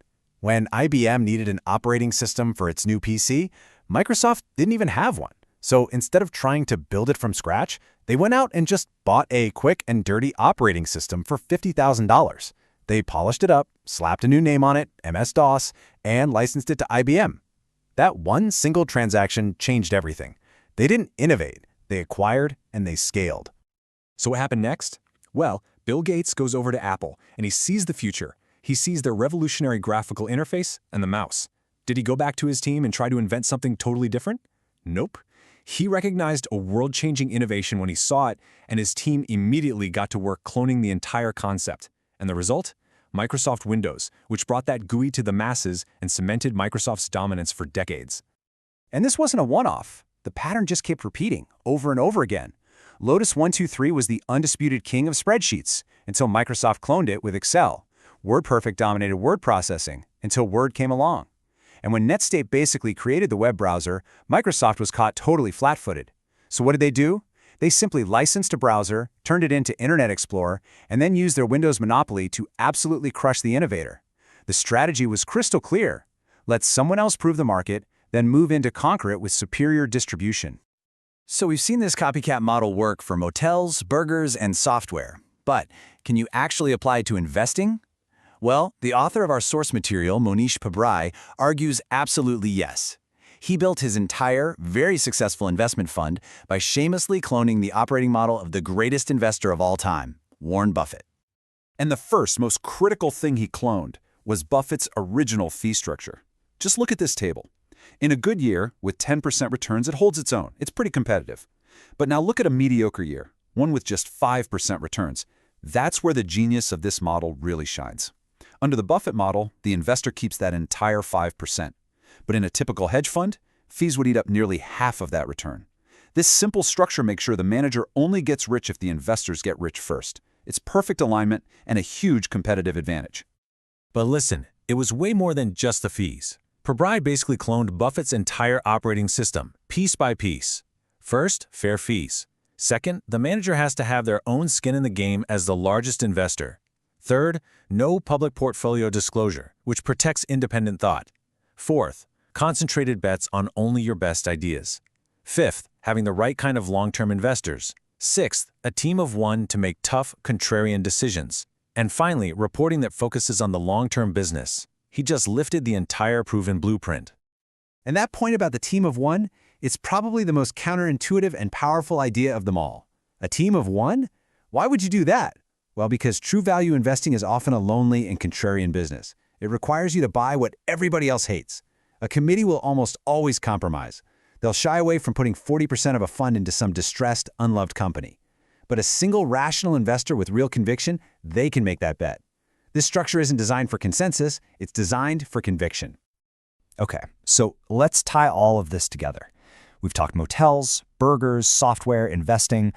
What's the one big idea, the fundamental principle that we should be walking away with from all of this? It really all comes down to this single idea. The innovator, they take on all the risk. The market risk, the technology risk, the execution risk. Yeah, they might change the world, but they are far more likely to go bankrupt. The cloner, on the other hand, waits. They wait for the innovator to prove the market, to show what customers actually want and are willing to pay for. And by doing that, they eliminate the biggest risk of all. It's just a lower risk, higher certainty path to success. So what does this all mean for us? It's really about shifting your focus. Whether you're an investor or an entrepreneur, maybe it's time to stop chasing the next disruptive thing. Instead, search for the great cloners, the businesses and the leaders who are masters at taking proven ideas and just executing them at scale. Because the evidence suggests that's where the durable, long-term value is truly created. And so that's the question I want to leave you with. After seeing how empires in hospitality, fast food, and technology were all built on a foundation of cloning, and how even investment success can be replicated, who do you back? The person with the brand new, totally unproven idea, or the person who is an absolute master at executing what's already been proven to work? The answer might not be what you've always been taught. Welcome to The Explainer. Today we are tackling one of investing's absolute toughest decisions. When do you sell a stock? And to figure it out, we're going to pull a powerful lesson from a 2,000-year-old epic. It's an incredible story of courage, a fatal mistake, and a framework that could totally change how you look at your portfolio. So let's dive right into the story of this brilliant young warrior named Abhimanyu from the ancient Indian epic, the Mahabharata. His whole story revolves around this deadly, spiral-shaped military formation, and believe it or not, it holds a profound lesson about why you absolutely must have an exit plan. All right, so here's our game plan. We're going to start with that epic battle, then connect its core problem to the world of investing. After that, we'll break down a really powerful framework for handling those crazy market swings, see how it holds up in a real-world case study, and finally, figure out the rules for getting out victoriously. Okay, so picture this. We're on the 13th day of this colossal 18-day war between two sides of a family, the Pandavas and the Kauravas. The stage is set for a tragedy that honestly has lessons that still ring true today. So on this particular day, the Kauravas arranged their army into this absolutely inescapable formation called the Chakravyuh. Just try to imagine an Archimedes spiral made of soldiers, specifically designed to lure enemies in, trap them, and then, completely wipe them out. It was causing devastating losses, and the Pandava leaders were getting desperate. Now here's where the story gets really wild. How did our hero even know about this formation? Well, while he was still in his mother's womb, he actually overheard his uncle explaining how to break into the Chakravyuh. He absorbed every single detail. But, and this is the crucial part, just as his uncle was about to explain how to get out, his mother fell asleep. The lesson was left tragically, fatally unfinished. So, seeing his army in total desperation, the 16-year-old Abhimanyu volunteers. He knows how to get in, but he has no idea how to get out. He pulls it off. He breaks into the spiral, fighting with unbelievable skill. But once he gets to the center, that's it. He's trapped. He fights like a lion against 9 of the enemy's greatest warriors all at once. But his fatal flaw, that missing exit strategy, well, it cost him his life. So you're probably wondering, what on earth does this ancient tragedy have to do with my stock portfolio? Well, as it turns out, everything. The decision to buy, to hold, and to sell a stock, it's really a modern-day Chakravyuh. And this quote just nails it. Abhimanyu's problem is the investor's problem. See, buying a stock is like breaking into the formation. That's the easy part, right? It's exciting, it's full of promise. But the real skill, the thing that separates the winners from the losers, is knowing exactly how and when you're going to get out. So to avoid Abhimanyu's fate, you need some strict, non-negotiable rules for entry. Before you even think about buying, you've got to be able to give a loud yes to all 7 of these questions. Number 1, do I actually understand this business? 2, do I know what it's really worth, its intrinsic value, not just the stock price? 3, is it super cheap, like is it selling for a massive discount to that value? 4, am I so confident I'd bet a big chunk of my own money on it? 5, is my risk of losing everything really, really low? 6, does it have a serious competitive advantage, a moat? And 7, is it run by people I can trust? If you get a no on any of these, you just don't enter that battle. Simple as that. Okay, now for the hardest part. You've bought the stock. You're inside the Chakravyuh. Now you have to make your way through those volatile inner rings, especially when the battle turns against you and the stock price just tanks. You know that feeling? When a stock you own just plummets, your brain screams danger. It's like hearing a lion roar. Your gut tells you to run, sell, cut your losses, and just try to forget the whole thing ever happened. But that instinct, it's often your worst enemy. To fight it, you need a cold, hard, rational rule. And that rule is this: you are not allowed to sell a stock at a loss within the first 2 to 3 years of buying it. This rule is basically your shield. It forces you to just stay put. It stops you from panic selling right at the moment of maximum pessimism. You hold on unless you can say with absolute certainty that the company's real, long-term value has been permanently destroyed and is now actually worth less than the garbage price the market is giving you. And let's be honest, in a crisis, the future is murky. That kind of certainty is almost impossible. So the rule says, do nothing. And why 2 to 3 years? It's not just some random number pulled out of a hat. Think about it. Real change in a business, hiring a new CEO, launching a new product, recovering from a recession, that stuff takes time. It can take months, sometimes years. This time frame gives the company enough runway for the storm to pass and for its true value to shine through again, but it's not so long that you just stuck in limbo forever. Okay, so theory is great, but let's put this framework to the test in a real white-knuckle investment battle. We're going to take a look at a company called Universal Stainless and Alloy Products, or USAP for short. So this chart tells the whole story of USAP, a specialty steel company. Back in 2002, it looked like a fantastic Dhandho-style investment. You know, that's an approach that looks for those sweet spots with really low risk and super high potential returns. Basically, a heads I win, tails I don't lose much kind of deal. The investment was made, the thesis was solid. So here's the timeline of this wild ride. The initial buy happens in April 2002. 1 year later, the stock has totally collapsed, down to just $5. Then begins the slow, painful crawl back up, finally breaking even almost 3 years later. And eventually, it was sold for a great profit in 2006. But the key moment, the moment that matters, was back in 2003. 1 year after buying in, the investment was down over 60%. The entire steel industry was in a nosedive. The company was losing money. The lion was roaring, and it was loud. So imagine this, you're down 60%. The bottom has completely fallen out, your gut is screaming, get out, sell, this was a massive mistake. But this is the exact moment a predefined framework gets tested. What does the rulebook tell you to do? The framework was crystal clear, do nothing, hold steady. Why? Well, first, it had been less than 2 years since the purchase. And second, with the entire industry in chaos, it was impossible to say with any real certainty that the company's long-term value was permanently shot. This disciplined inaction, forced by the rulebook, was the absolute key to surviving that storm, and ultimately turning what could have been a huge loss into a big win. Okay, so after surviving the downturns by holding on, you also need a clear, totally unemotional plan for exiting the winners. Getting out of the chalk review successfully is just as important as getting in. When it comes to a profitable position, you have to be mechanical, like a machine. Once that stock price gets close to what you think it's really worth, say within about 10%, you can start selling. And the second the price goes above its value, you must sell. This takes all the greed out of the equation and makes sure you actually lock in those gains. And this whole framework, having these strict rules for getting in, holding, and getting out, it leads us to a final piece of wisdom.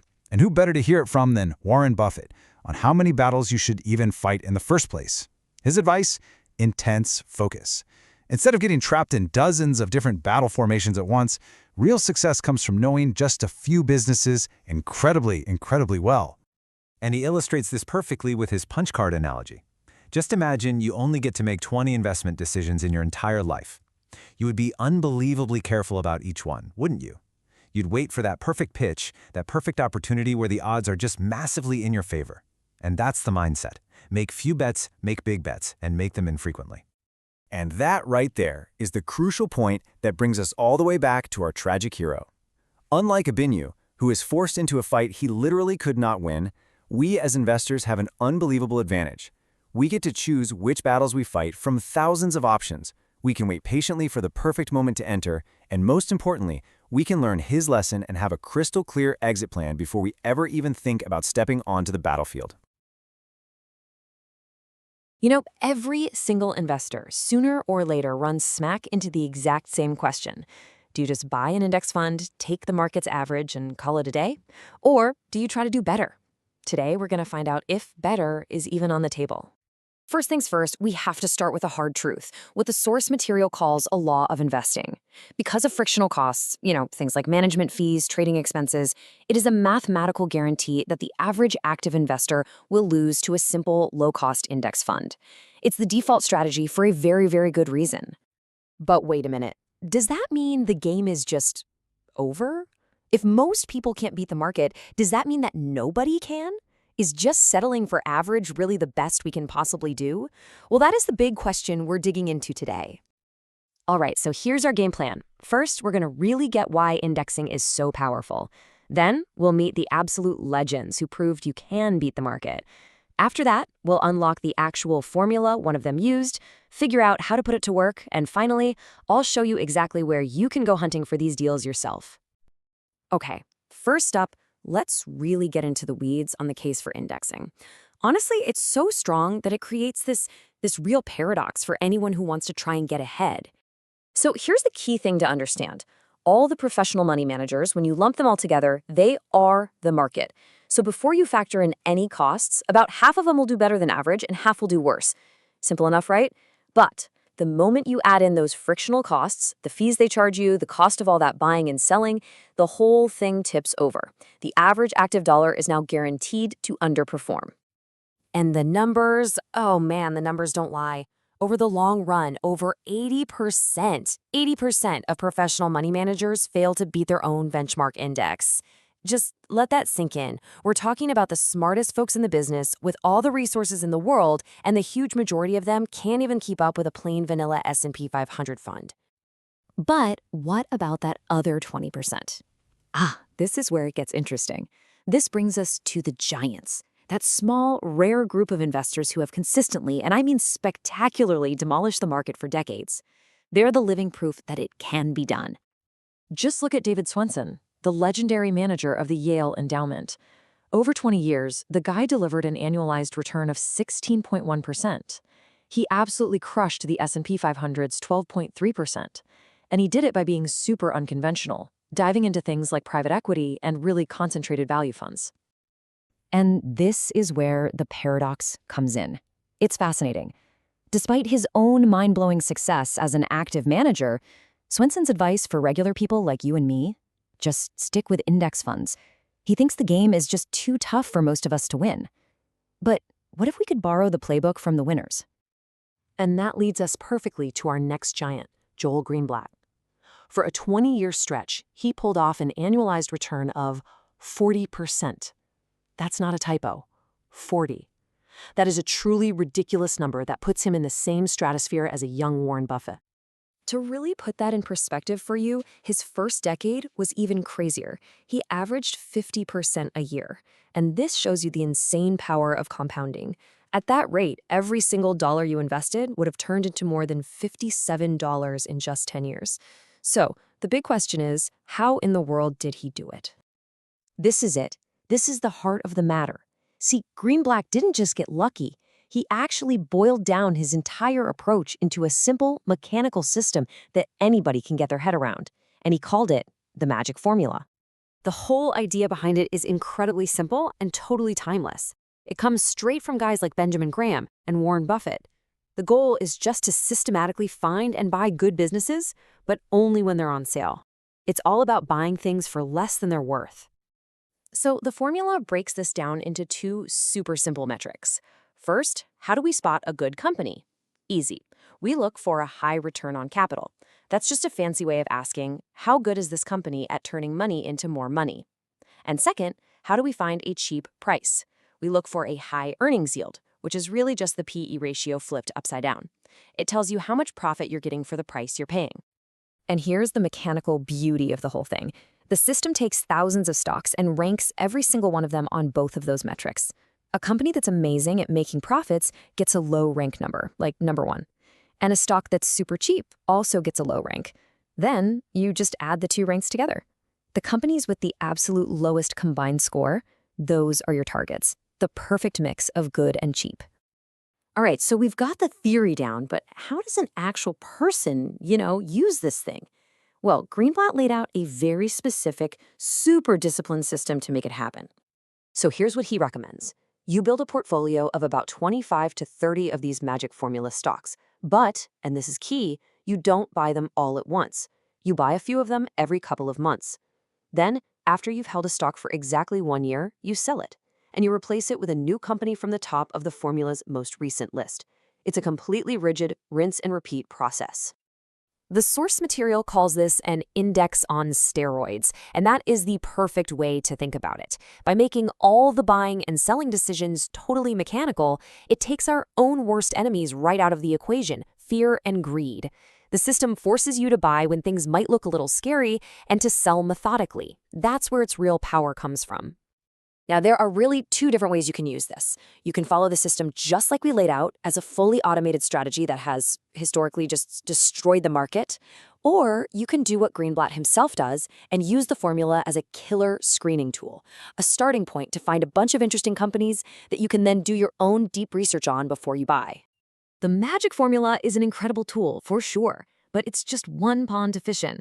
The real secret here is knowing where to look for what the source calls 50-cent dollars, basically amazing businesses that are trading at a massive discount. So where are these hunting grounds? Well, Greenblatt actually set up the free website magicformulainvesting.com, so you can start there. There's also valueinvestorsclub.com, which is another site he created for serious investors to share ideas. You can even just look at the simple 52-week low lists in papers like the Wall Street Journal, or use sites like gurufocus.com to see what the best investors in the world are buying right now. The ideas are out there. You just got to know where to look. And all of this brings us to our final and most important takeaway. Beating the market, it's not really about being a genius with a 200 IQ. It's not about some secret tip nobody else has. It's about having a disciplined process, a system for consistently finding value, and then having the patience to actually stick with it. Which really leaves us with just one last thing to think about. Using these ideas, finding good companies at cheap prices, go take a look at the stocks you already follow. How many of those 50-cent dollars might already be hiding there, right in plain sight? What if I told you that the secret to building wealth in today's world was hidden in an ancient story, a story about a legendary archer? Well, today we're diving into a really powerful lesson from Chapter 17 of The Dhandho Investor. It connects the laser-like focus of a great warrior to a winning investment strategy. And trust me, it's a connection you're not going to want to miss. An ancient warrior, and a modern investor. You might think, what do those two have in common? They seem like they're worlds apart, right? Well, as we're about to see, the kind of single-minded focus you need to hit a crazy difficult target with a bow and arrow, it's the exact same discipline you need to find real success in the chaotic world of finance. So, let me introduce you to Dronacharya. This guy was a legendary guru, a true master who was part warrior, part philosopher. His job was to train a group of young princes in the art of archery. But Dronacharya wasn't just interested in whether they could shoot straight. No, he wanted to test their minds, their focus, and their ability to see what really matters. Okay, so imagine this. You're one of his students, you step up, ready for the challenge. But here's the twist. You can't even look at the target directly. Instead, you have to aim by looking at its reflection in a pool of water below, a reflection that's shimmering and wavering. This isn't just a test of archery, it's a test of pure, unbreakable focus. The first prince walks up, totally brimming with confidence, but before he can even pull back his bow, Dronacharya stops him with one simple question. What do you see? The prince, trying to be impressive, just lists everything in his field of vision. The trees, the water, the pole, and of course the fish. He thinks he's being thorough, that he's acing the test. Dronacharya's response is swift. It's decisive. You are not ready. And just like that, the prince is dismissed without even getting a chance to take the shot. The lesson here is so clear. In this test, seeing everything is the same as seeing nothing at all. The only thing that matters is seeing the one thing you're supposed to. And so it goes, right down the line. Each prince gets asked the exact same question, and each one gives a similar answer, describing the whole scene. And one by one, each of them is told to sit down. The tension is just building and building. Get this, not a single arrow has been fired. The little quiz before the test is proving to be the hardest part. And then, finally, it's Arjuna's turn. Now, he's the star pupil, the one everyone knows is on another level. He steps forward, totally calm and focused. Dronacharya asks him the same question one last time. So, after watching everyone else fail, what does Arjuna see? This is it. This is the big turning point in the whole story. Because Arjuna's answer isn't just about how to be a good archer. It's a deep lesson in what it takes to achieve true mastery in anything. Arjuna's reply is so simple it's stunning. I can only see the eye of the fish. That's it. His entire world, his entire universe, has shrunk down to that one tiny critical point. All the other distractions, the water, the pole, the trees, they've all just melted away. This is the level of focus Dronacharya was looking for. And with a simple nod, he says, fire. And you know what happens next? The arrow flies true, hitting the fish right in the eye. And this reveals the whole point of the test. See, Dronacharya wasn't just teaching them how to shoot, he was teaching them how to see. True mastery comes from tuning out all the noise and focusing with absolute perfect clarity on the target. Okay, it's a fantastic story, for sure. But what does it have to do with us, right here, right now? How on earth does the focus of an ancient archer translate into a winning strategy in the stock market today? Well, the world of modern investing is a lot like Dronacharya's test, just on a massive global scale. It's absolutely filled with endless distractions, a constant barrage of noise and news, and an overwhelming number of potential targets. If you want to succeed, you have to learn to think like Arjuna. Just think about this for a second. There are over 100,000 publicly traded companies in the world, and that's not even counting all the other investment options out there. If you try to see them all, you'll end up exactly like that first prince, completely overwhelmed. You'll see everything and focus on nothing. So, how do you apply Arjuna's focus to your investments? The Dhandho approach, which is really just about endeavors that create wealth, gives us a super clear game plan. First, you define your circle of competence, the areas and businesses you genuinely actually understand. This one simple step lets you ignore 99% of the market noise. Then, you just patiently scan the radar within that circle, waiting. And when an opportunity finally pops up, that's your moment. That's when you channel your inner Arjuna. You dive deep into that one single opportunity, shut out all the other noise, and you don't come up for air until you've made a clear decision, invest or move on. It's all about selective, intense focus. Now, mastering this kind of focus can be incredibly powerful for building wealth. But the Dhandho investor doesn't just stop there. It pushes us to ask an even deeper question. Once you've figured out the how, what about the why? This quote from the author's father really forces us to think about the ultimate purpose of all this financial work. Because the life that's focused only on piling up more and more wealth for yourself is, as the author says, a suboptimal approach to living. There's another layer, a deeper purpose that gives wealth its real meaning. Just look at the incredible story of Abraham George. After a super successful career, he could have easily just retired to a life of pure luxury. But instead, he took his fortune and invested it in a totally different kind of project, a foundation that helps empower some of the poorest communities in India. He chose to invest in people, and the returns, well, they've been immeasurable. When people would ask him why he dedicated his life to this, his answer was so simple, it was profound. He just said, "Helping you makes me happy."